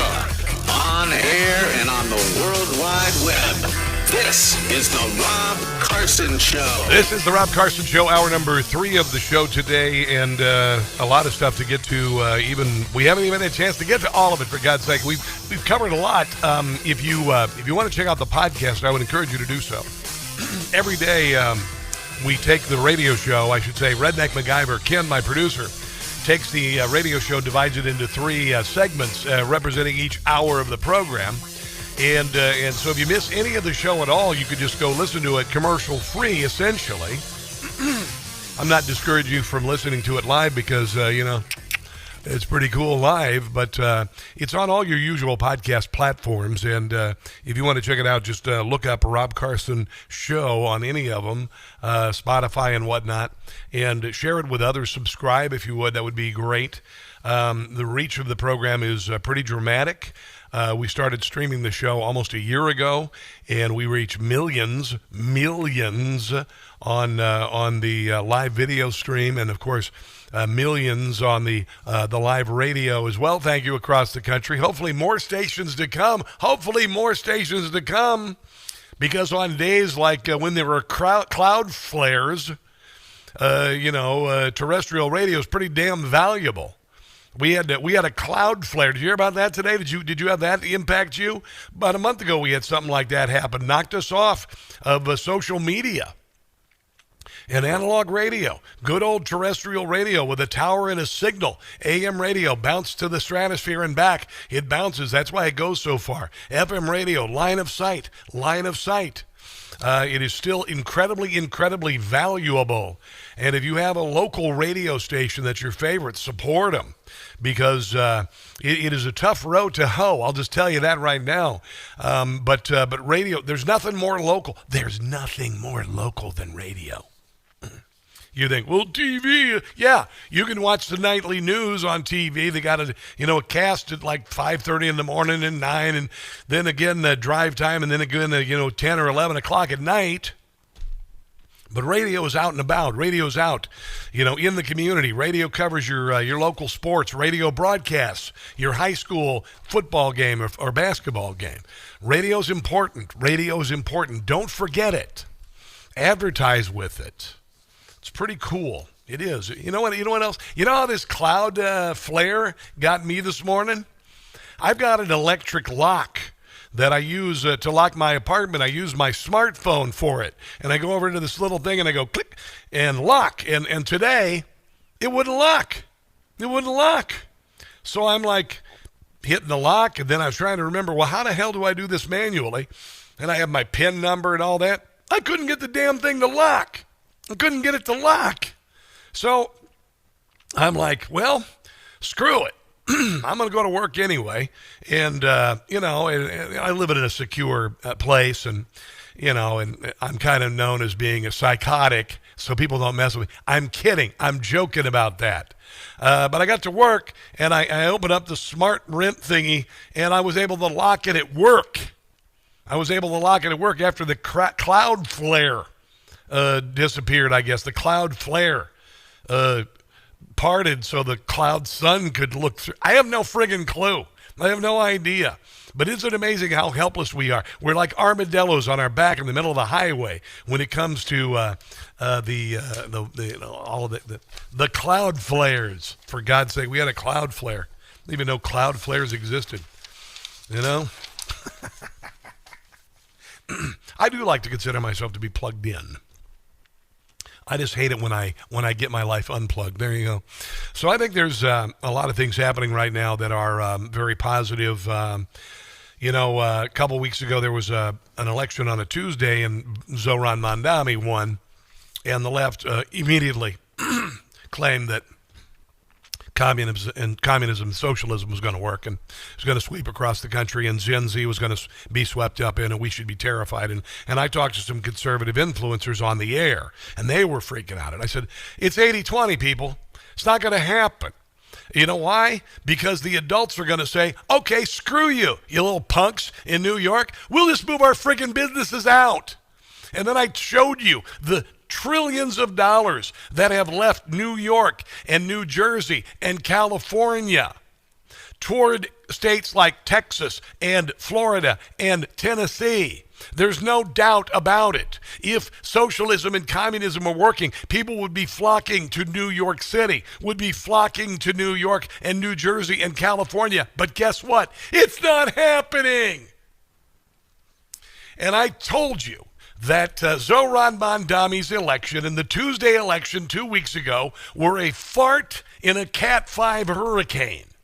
And I was right. You know how I know I was right? Because Zoron Mondami wants to meet Donald Trump in the White House. Duh. And then I whenever I say things like this, and I said this a couple weeks ago, when that election happened, I'm told by everybody, oh my God, you should be terrified, you should be terrified, you should be terrified. No, bullcrap. I've been girded by what you and I have been through the last freaking decade. I'm unrelenting when somebody says I'm afraid. You don't have time to be afraid. We don't have time to be afraid. We have had all the fear beaten out of us by the left. They've tried to install a fear in us in every way, shape, and form. But we rose up, and it culminated in a man who we support and voted for, even though they tried to put him in jail and take him off the ballot, and they shot him. Yes, they. And what did he do? He raised his fist in the air and he said, fight, fight, fight. First time in history anybody has ever done that. And Marjorie Taylor Greene, you can kiss my butt for abandoning that because you're unelectable. Honestly, ridiculous. But I believe we're seeing a turn. I think the Democrat Party, pardon me, is running out of tricks up its sleeve. Its bag of tricks is empty. Here's Fareed Zakaria on CNN. The shutdown reinforced the image of the Democrats as feckless. They promise wonderful-sounding new programs, free childcare, but in fact preside over bloated bureaucracies and inept execution. What? He's going to reinvent it. Zoron Mondami, this is his new communism. If America has an affordability crisis, it tends to be in places Democrats govern. What? This is on CNN? Like New York, Illinois, and California. Wow, I just mentioned at least 2 of those states. Which all feature high taxes, soaring housing costs, and stagnant outcomes in basic areas like education and infrastructure. Yeah. Consider New York City, the country's largest and most important metropolis. The mayor-elect wants to spend more money on shiny new programs. But surely it would be worth first asking, what happened to the money already raised?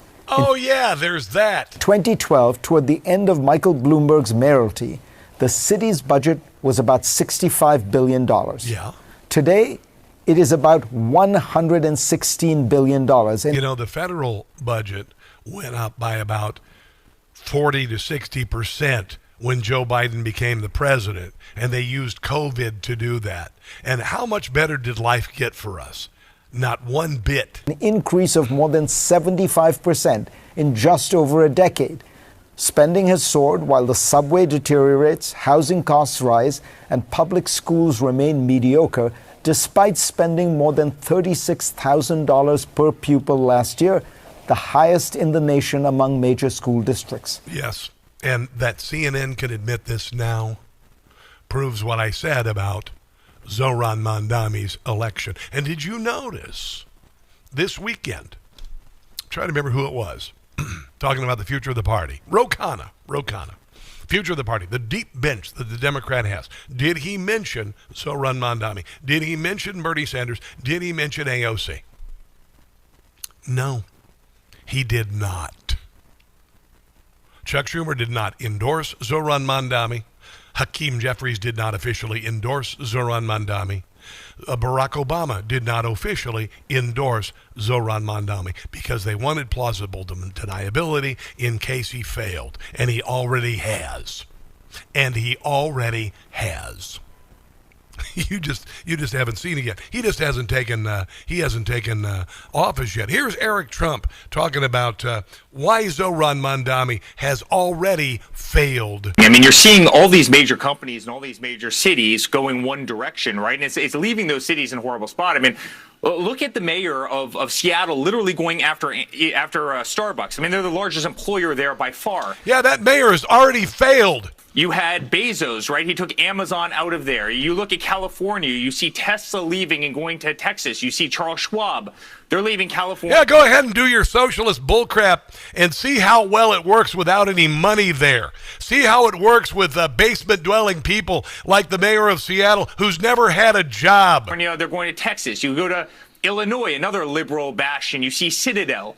Right, one of the largest investment houses in the country. Guess where they're going? They're going to Miami, Florida. You look at Boeing, which used to be outside Illinois as well, and guess where they're going? They're going to Texas. Well, why not? I mean, New York City is a socialist utopia. All of the problems of the world will be solved if you move to New York City. Everybody is leaving all these liberal places.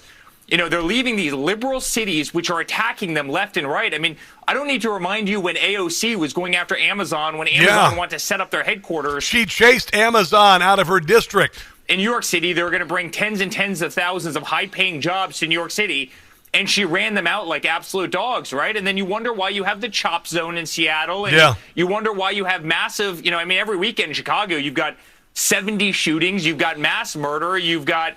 half the buildings in some of these cities are vacant, all because these politicians are running great American companies that were literally founded, have the city's DNA in them. They're running them out of these places, and they're sending every single one of these companies to guess where? Florida, to North Carolina, to Texas. And that's why I say that the Tuesday election of Zoron Mondami was a fart in a Cat 5 hurricane. I told you that. You cannot, socialism only survives until you run out of other people's money. Wasn't that Margaret Thatcher who said something like that? Yeah. I'm optimistic about the future of our country, and I continue to say that the Democrat Party is on a death spiral into hell. Let's take a break and come back. This is the Rob Carson Show.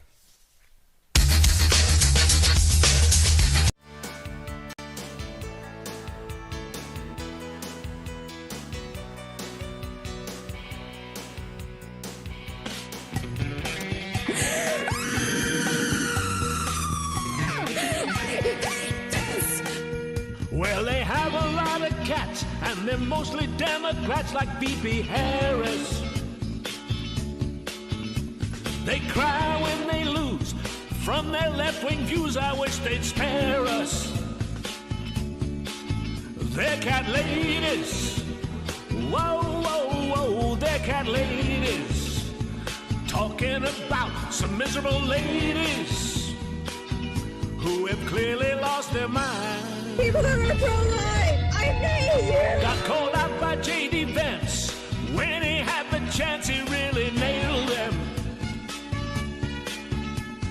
They're too dumb to know. Kamala and Joe have really failed them. They're cat ladies. Don't have a child, they're cat ladies.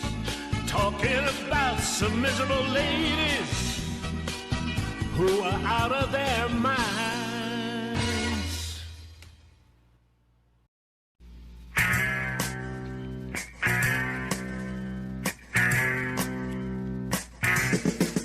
Tim Walz is a lefty who's ruined his state. Now he wants our children to self-mutilate.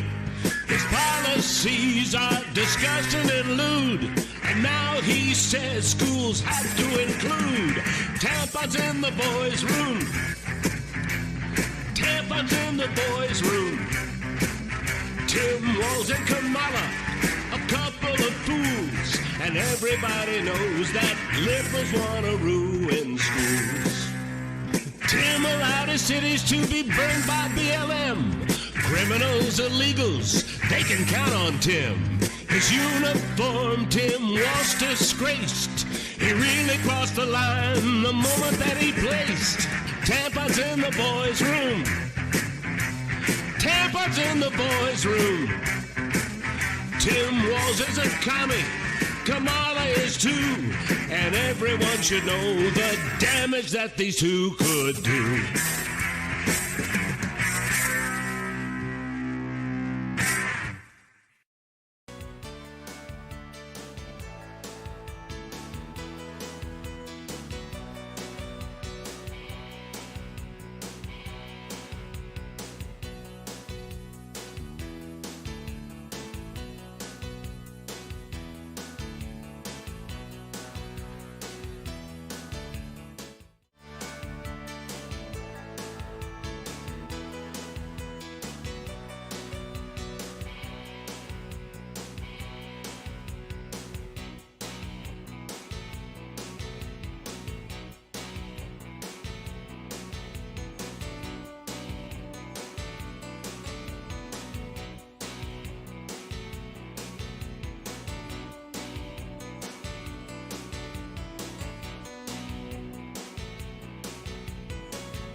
You know, they sat there and spent 4 years advocating for 6'5" men to swim in collegiate women's sports, right?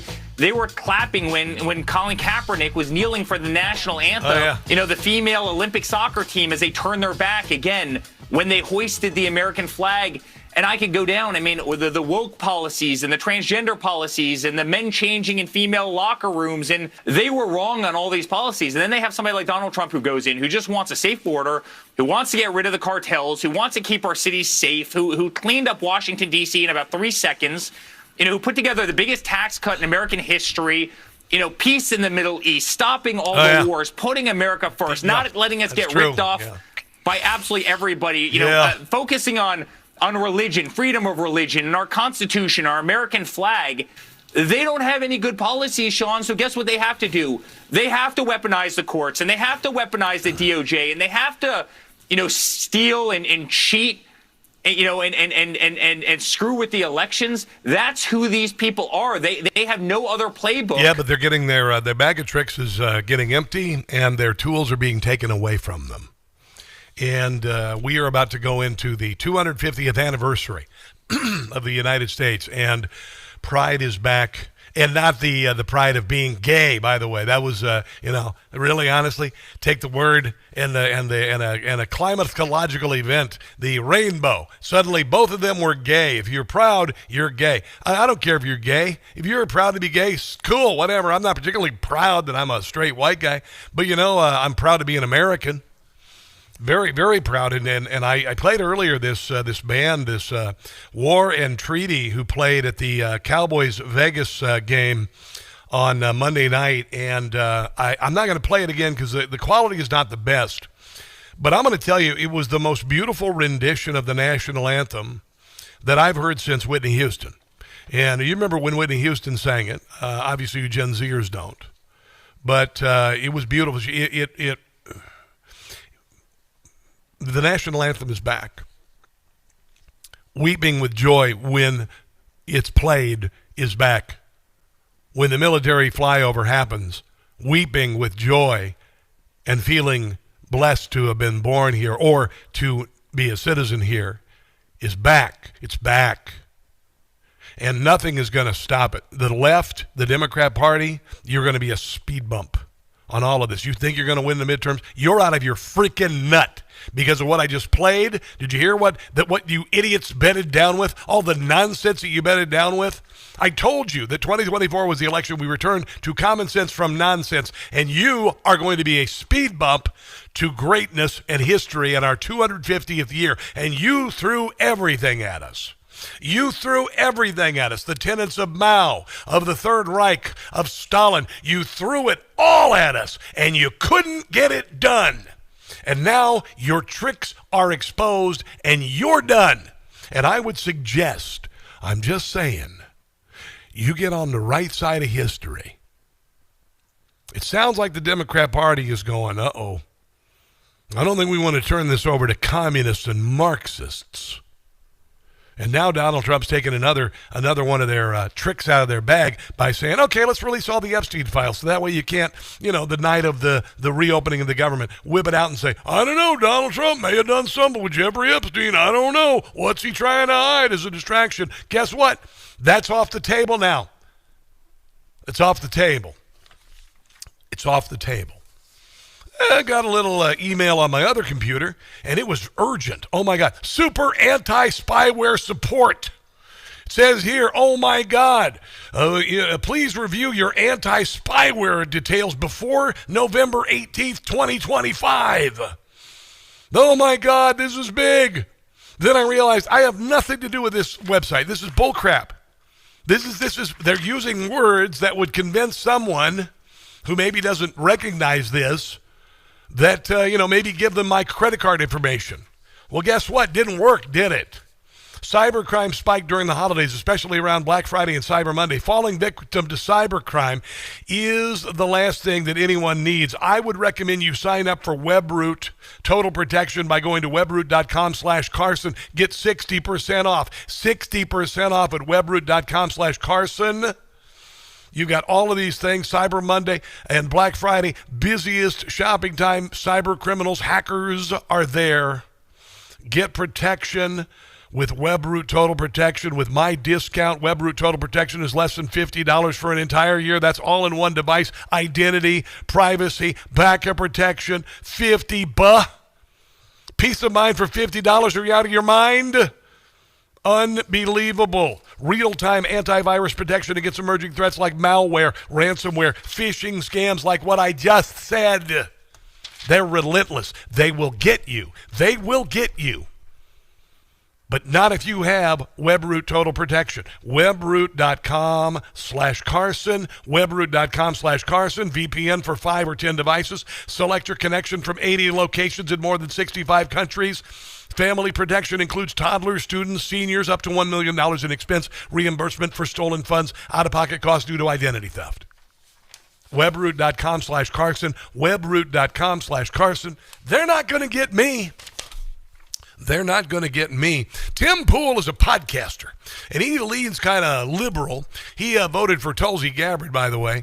Here he is saying that he's confident in Donald Trump and the Republicans in the midterms. I'm pretty confident going into these midterms. Now, the past couple of weeks are a little worrying with the infighting on the right with some of these foreign policy issues, but today it seems like Trump is back on message. Yeah. The infighting is sort of dying down. Yes. And when it comes to what the Republicans have to offer, we have wasted a little time on the old Epstein debacle, but maybe that's just political strategy. Not anymore. I got to be honest. I look at the Democrats, and with the future of the party being AOC and Mondami, they don't have anything tangible to offer. In fact, I'm seeing reporting now that Staten Island wants to secede from New York City because Mondami does not have the confidence of even his own city. So I can look at Trump and I can understand tariffs. I can understand these tax policies, these dividends. Yeah, they make sense. I don't see anything on the Democrat side. No, they don't have anything to offer. They don't have a deep bench, and their turn into socialism and communism lasted about a week. Let's take a break and come back. This is the Rob Carson Show.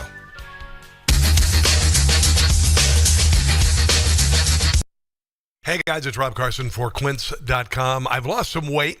Been working out. I'm single again. I'm ready to look good. I've not taken the time to feel good about myself or shop for myself really for a long time, but I chose Quince.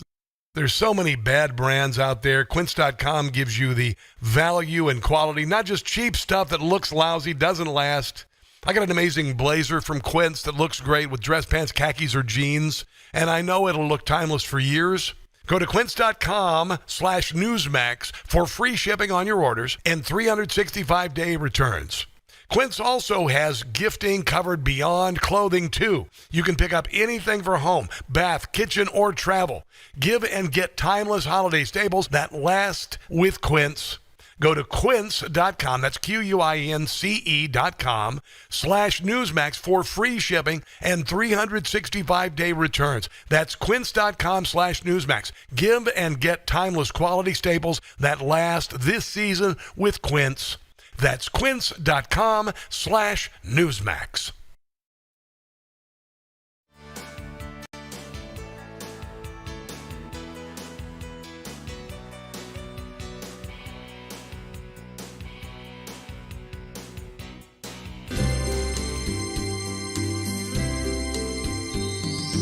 Rent-free, in libs' heads I'm living.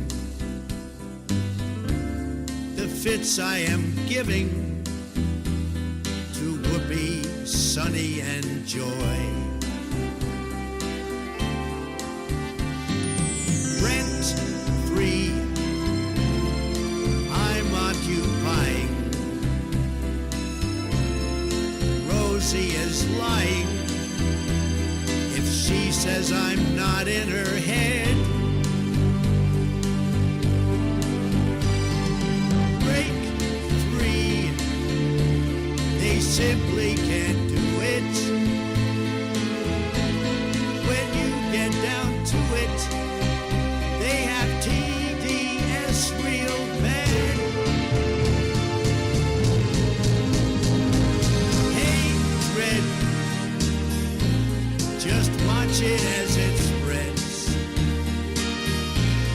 because inside their heads I live.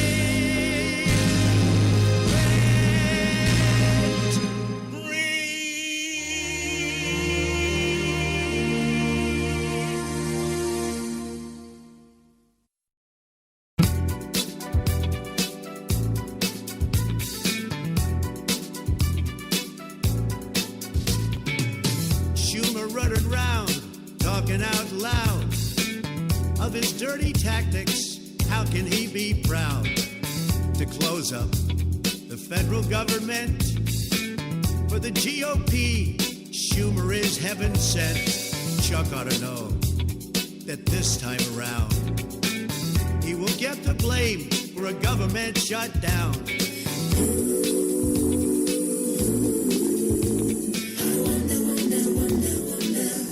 Will be taking the fall.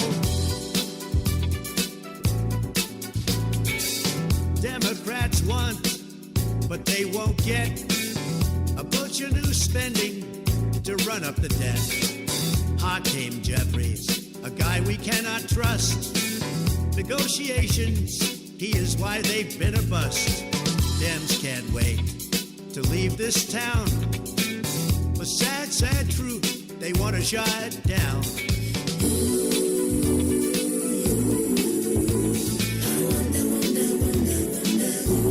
Makes them think they can win.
Come on.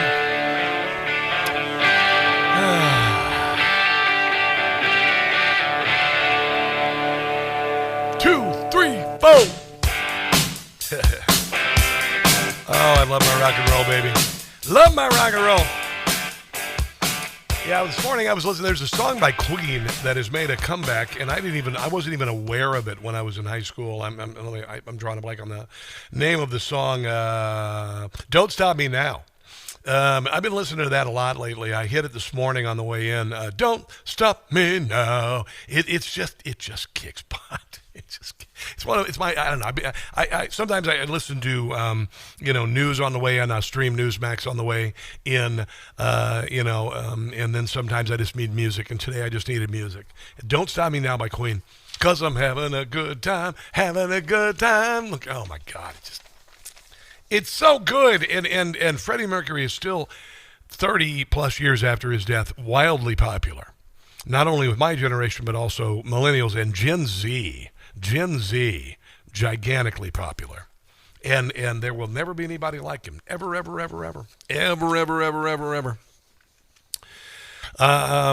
ICE has arrested an Uzbeki illegal alien, wanted a terrorist who was driving an 18-wheeler in Kansas, had been given a CDL by the state of Pennsylvania. 31-year Ekbar Bozarov had an arrest warrant in Uzbekistan 2022 after being a member of a terrorist organization and accused of distributing terrorist propaganda, calling for jihad online and recruiting terrorists. Per DHS, he was caught and released at the border by the Biden administration. In February 2023, ICE arrested him on November 9th while he was working as a commercial truck driver.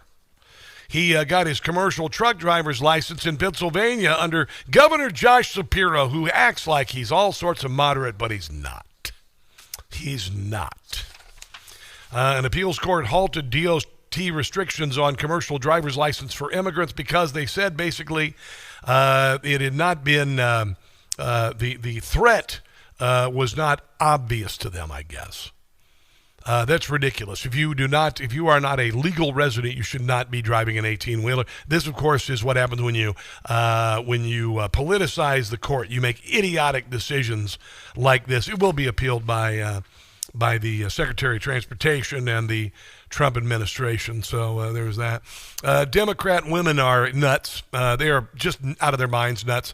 And there's this kind of, I'm not even sure what it is. There's this pathos that women will frequently fall in love with serial killers, and that's kind of what's going on with Democrat women on a number of fronts.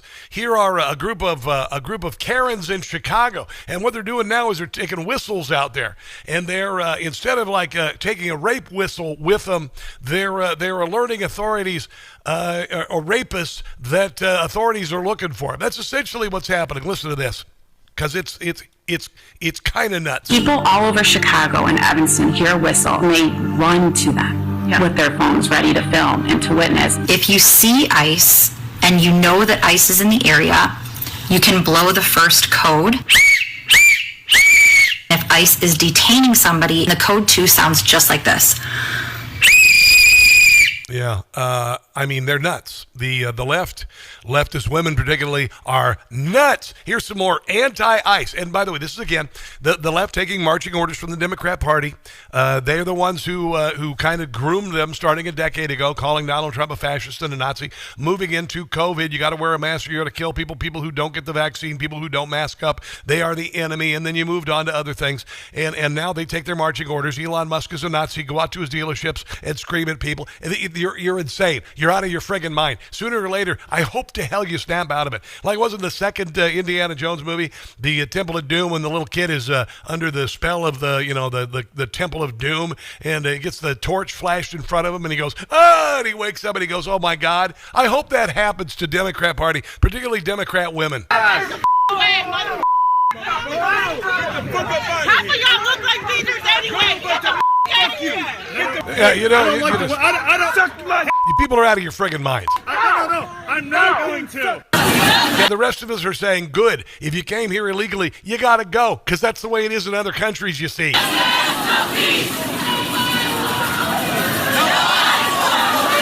Another march, another stupid march. It was no kings, then no oligarchs, then Elon Musk is a Nazi, and now it's get rid of ICE. God, you people are stupid. Yeah, you know what those protests mean to Tom Homan? D word for Richard. 650,000 deportations by the men and women born between ICE. That's a record. We beat the last record by a couple 100,000, and we're just getting started. We're bringing 10,000 more agents on. Yeah. If you think the numbers look good this year, wait till next year. You ain't seen yet. Yeah, you ain't seen bleep yet. He says you ain't seen bleep yet. Yet 2 million have already been removed. Many of them, they see that PSA with Kristi Noem riding on a horse, saying, hey, you can leave now. We'll even pay you for your flight and give you $1,000. Then you can reapply. Otherwise, we're going to round you up. Yeehaw! And she rides off on her horse. Looking fine, I might add. Looking darn fine. So stupid. Here's a Trump supporter at an anti-ICE rally in Portland, where all these punks, these little spoiled, entitled Marxists who are honestly, they thank God. They're finally getting the spanking they deserve. Listen to this guy. Yeah, absolutely. The more the merrier. Get them out, I say. And yeah, the more the merrier. Get them out, baby. What's funny about all this is it's really, they're doing this for nothing. Trump is going to continue to do what he's doing, and he especially is going to double down in sanctuary cities and sanctuary states. So we're just going to see more and more and more arrests and more deportations, and that's going to help our education system. It's going to help our housing system. Yeah. It's going to help our country, and I just can't support Donald Trump enough, and I love ICE. So I just have a feeling that all of this confluence of events that we've been through the last decade is coming together in the 250th anniversary of our country, which is coming up next year. I really do. I told you this. There's a reason why I'm here. There's a reason why you're here. There's a reason why we came together. There's a reason why we went through what we've been through. I absolutely feel this from the depths of my soul. You do too. I know you do. That's why you listen to this. That's why you know me. That's why you know my story. That's why I share my story with you. Because we have been through this together. And now we are going to be rewarded for our fight. Because we recognized common sense, we recognized nonsense, and we got rid of the nonsense. And the Democrat Party continues to throw nonsense our way, and they're getting beaten back, and their bag of tricks is getting to be empty. They're holding it upside down, and they're trying to see, and there's there's a Cheeto that fell out of it, an old French fry, a dust bunny fell out of it. There's nothing there. There's nothing there. This 80-20, I told you before the election, I said 80% of us believe the country's headed in the wrong direction. 80% of us believe the country, that we can, come together to save her. And I believe that. I found this bite from Kamala Harris the other day. Let me see. Yeah, here it is. This is Kamala Harris being asked about this during the campaign. 80-20. More than 70% of people tell the country is on the wrong track. They say the 79%. 80% say the country's on the wrong track. Country is on the wrong track. If it's on the wrong track, that track follows 3.5 years of you being vice president and President Biden being president. Listen to her. That is what they're saying. 79% of them. Why are they saying that? If you're turning the page, you've been in office for 3.5 years. And Donald Trump has been running for office. But you've been the person holding the office. Come on. Madam You Vice and I President. both know what I'm talking about. You and I both know what I'm talking about. I actually don't. What are you talking about? What I'm talking about is that over the last decade, But people you're the have lever of become. power. But I told you. And now, 80-20 is 80% of us who love our country and are devoted to it and are looking forward to that next year. And the 20% of hangers-on to Democrat Party and the socialists and the communists who believe that Zoron Mondami and AOC are the future of the party. Yeah. And that number is going to get smaller. The 20 is going to get smaller, by the way. Let's take a break and come back. This is the Rob Carson Show.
this place.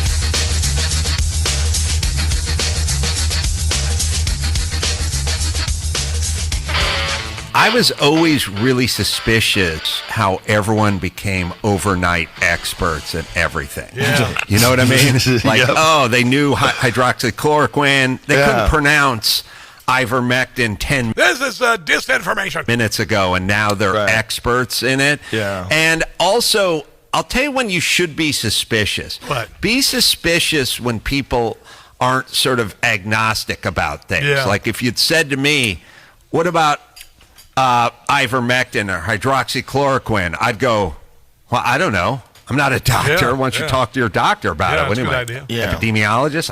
I'm a comedian. I don't know anything. No. Everyone on CNN was an expert. Yeah. And they all knew that it didn't work. Yeah. And I'm like, how do you guys all know this all at the same time? Weird. How does Rolling Stone magazine, how do you losers all know this thing that you'd never heard of before, that you couldn't pronounce the day before yesterday? Nope. You now all know it doesn't work based on nothing? Only the so vaccine. Now I'm suspicious. Yes. Yeah. Because if CNN was just sort of like, hey, maybe it works, maybe it doesn't work, I don't know, you should definitely look into it. But they all knew it didn't work. Yeah. And when you know it doesn't work, then you should be suspicious of those people, because it's impossible. It's like, well, the whole gamble was hoping you didn't Google search it. Yeah. Right. They knew it didn't come from a lab. How is that knowable? Yeah. It was disinformation industrial complex. It was created by the government, the DHS. And a lot of people fell for it, but I didn't, because I said, when someone tells you your opinion is disinformation or misinformation, it means they know you know the truth. That's what I said 4 years ago. And we're still dealing with that shrapnel. There's still people afraid to say things. Where I live, there's still people who wear masks. You idiots. I have no patience for it anymore. I do not. I have no more patience for it. I will not relent. I will not ever be told I cannot have an opinion on something. There you go. Right now, real good time to buy gold. It's kind of stalled right about above $4,000 just for about a week now. It's kind of hovering there, maybe teasing you, maybe tempting you, maybe saying, text Rob to 989898 to get the ball rolling for a free info kit on gold from Birch Gold, because we're going to start going up again pretty quick. And by the way, the gold started out at $2,600 at the beginning of this year, last January. Over $4,200 about a week and a half ago. So maybe fate is giving you an opportunity to text that number. Also, Birch Gold is giving you an opportunity. They're giving you free gold with every $20,000 invested in gold from Birch Gold. Gold thrives in times of uncertainty. Diversify your savings. Was your IRA or 401k, is it worth 40 to 60% more in a year? No, it isn't. Are you kidding me? It's time that your money worked for ya. All right? Show them who's boss. Text Rob to 989898 to claim your eligibility for a free info kit on gold. Do it. Do it. Do it. What is happening in California since the Palisades fire? Well, Gavin Newsom's traveling around the world campaigning for president. He's never going to be the president, by the way. He's never going to be. You can only polish a turd so much. Here is Greg Champion. He lives in the Palisades area. And here's an update of what's going on out there. Gavin Newsom and Karen Bass, they said they were going to fast-track development. They were going to get this done. Guess what they've done? D-word for Richard. So I would say I've driven around the neighborhood a few times, and there's not one single home built 100%. Wow. There's a few homes here and there. One reason I am hesitating on moving back to the Palisades and rebuilding is because no one on my street is rebuilding. No. So even if I rebuild, I'm going to be building in a fire zone with no neighbors. Yeah.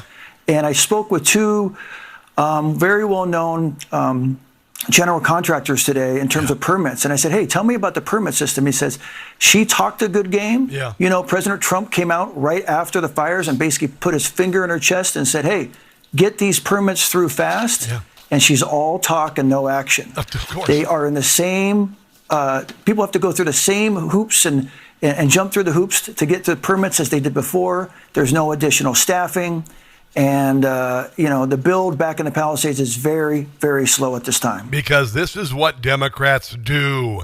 This is what Gavin Newsom does. He's wasted billions, hundreds of billions of dollars on high-speed rail and fixing homelessness and done nothing but enrich his friends. I don't think there's one single home that has been finished in the 10 months. That would have been extraordinary. I was told there was one, but that they had their permit ahead of time. They were going to do a rebuild anyway.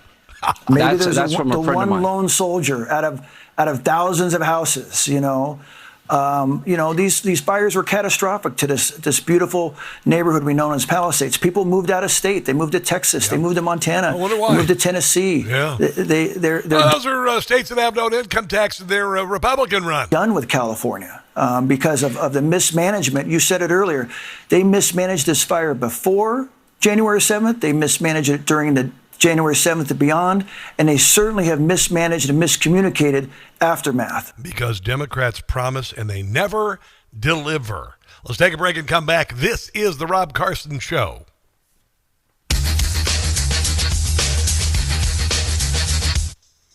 All righty. Who's watching? Mickey Hastings gives me hope for the future, Rob. Don't give up hope. I'm not saying hope is the end all. Hope is not the end all. Hope is not a destination. Hope is a method. Hope is an attitude. It's not a plan. It's not a plan. You got to develop a plan. But without hope, you ain't gonna develop it. Let's see what else we got here on Rumbly Roo. Beck Murray. Hello. Pat Carr. Maybe we could hire some illegals to hit like the button. Not sure what you're talking about. Dookie Bear, good to see you. I think I'm going to be spending Thanksgiving weekend with Dookie Bear. Yeah, coming to Washington, D.C. Carrie R. Corley Jr., you're new on the Valentina. Did I just get a connection request from you on LinkedIn? You're the only Valentina I know. I have a feeling that's who you are. I could be wrong. Over on the Facebook, who's watching on the God, I get so many notifications on Facebook. It's stupid. Sam Ken Potter, what up? Still wearing masks? I know there are idiots here who still wear masks. It's like unbelievable. Vicky Stevens, it offends me that gays use God's rainbow. Honestly, why did the rainbow become the sign you're gay? Maybe white males should adopt the tornado. The tornado, the official mascot or whatever of white male heterosexuality. Mickey Hastings, hello, and all you guys over there watching, America Marcy, good to see you guys. I hope you're enjoying the radio program today. We didn't have any problems with the cloud. Oh, I got to talk.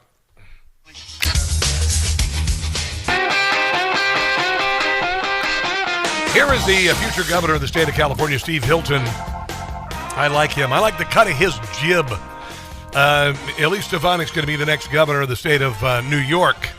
And Steve Hilton's going to be the next governor of California, talking about the permitting process that, of course, Gavin Newsom promised but didn't deliver. In a quote from Karen Bass from months ago, she did this big press conference announcing she's streamlining permitting. This is what she actually, so the post that she put out said, I've just signed an executive order streamlining permitting to rebuild LA. I watched the actual video. This is what she said.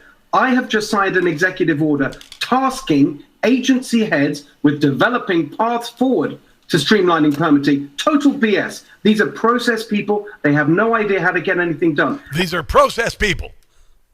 These are faculty lounge types. They think that the meeting is the accomplishment. They think that they've sat around and mentally masturbated about something is the accomplishment. It doesn't mean anything. They break and they think they've gotten something done. It takes people like us to develop a plan and deliver. And it's not just the incompetence, it's also the ideological extremism, the environmental extremism. Yes. That's why there was no water. I've just been in the Central Valley of California today with our great farmers, they're explaining to me that President Trump is exactly right, that it was the water issue that meant that there was no water there because it was so expensive, because they're restricting it to save smelt. And by the way, News Nation is reporting that the fires may have been intentional, and the government was involved. Tonight we have new exclusive details on the investigation into the handling of the deadly Palisades fire in California. News Nation investigative correspondent Rich McHugh obtained documents that may show that the state is in fact solely responsible for that fire. What? And possibly for the deaths of the 12 people who died. Wow. Last week, our exclusive reporting found that a state representative was present near the burn scar, which had all the embers deep underground of a fire that had not been completely turned out. Yeah. Well, it eventually turned into the Palisades fire.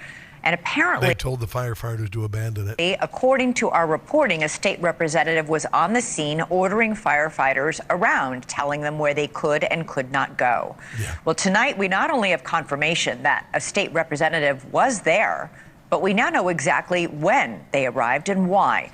News Nation's Rich McHugh joins us now with this exclusive. Rich, tell us what more you've managed to uncover. Now, we're going to have to cover this more tomorrow on the show. But there could be more than malfeasance involved here. There could be. That's going to do it for the show today. I think today was one heck of a show, don't you? My gosh. Make sure to check out the podcast if you missed any of it. Go to your usual podcast platforms. Look up Rob Carson Show. In the meantime, God bless you. God bless America. Sounded Donald Trump as he turns this country back to greatness going into its 250th year. And until tomorrow, which is Wednesday, do not catch the stupid. I'll see you then. All right, Rob, you have a good night. All right, Brian. Information. Truth is freedom. Is NEWSMAX. It's real news for real people.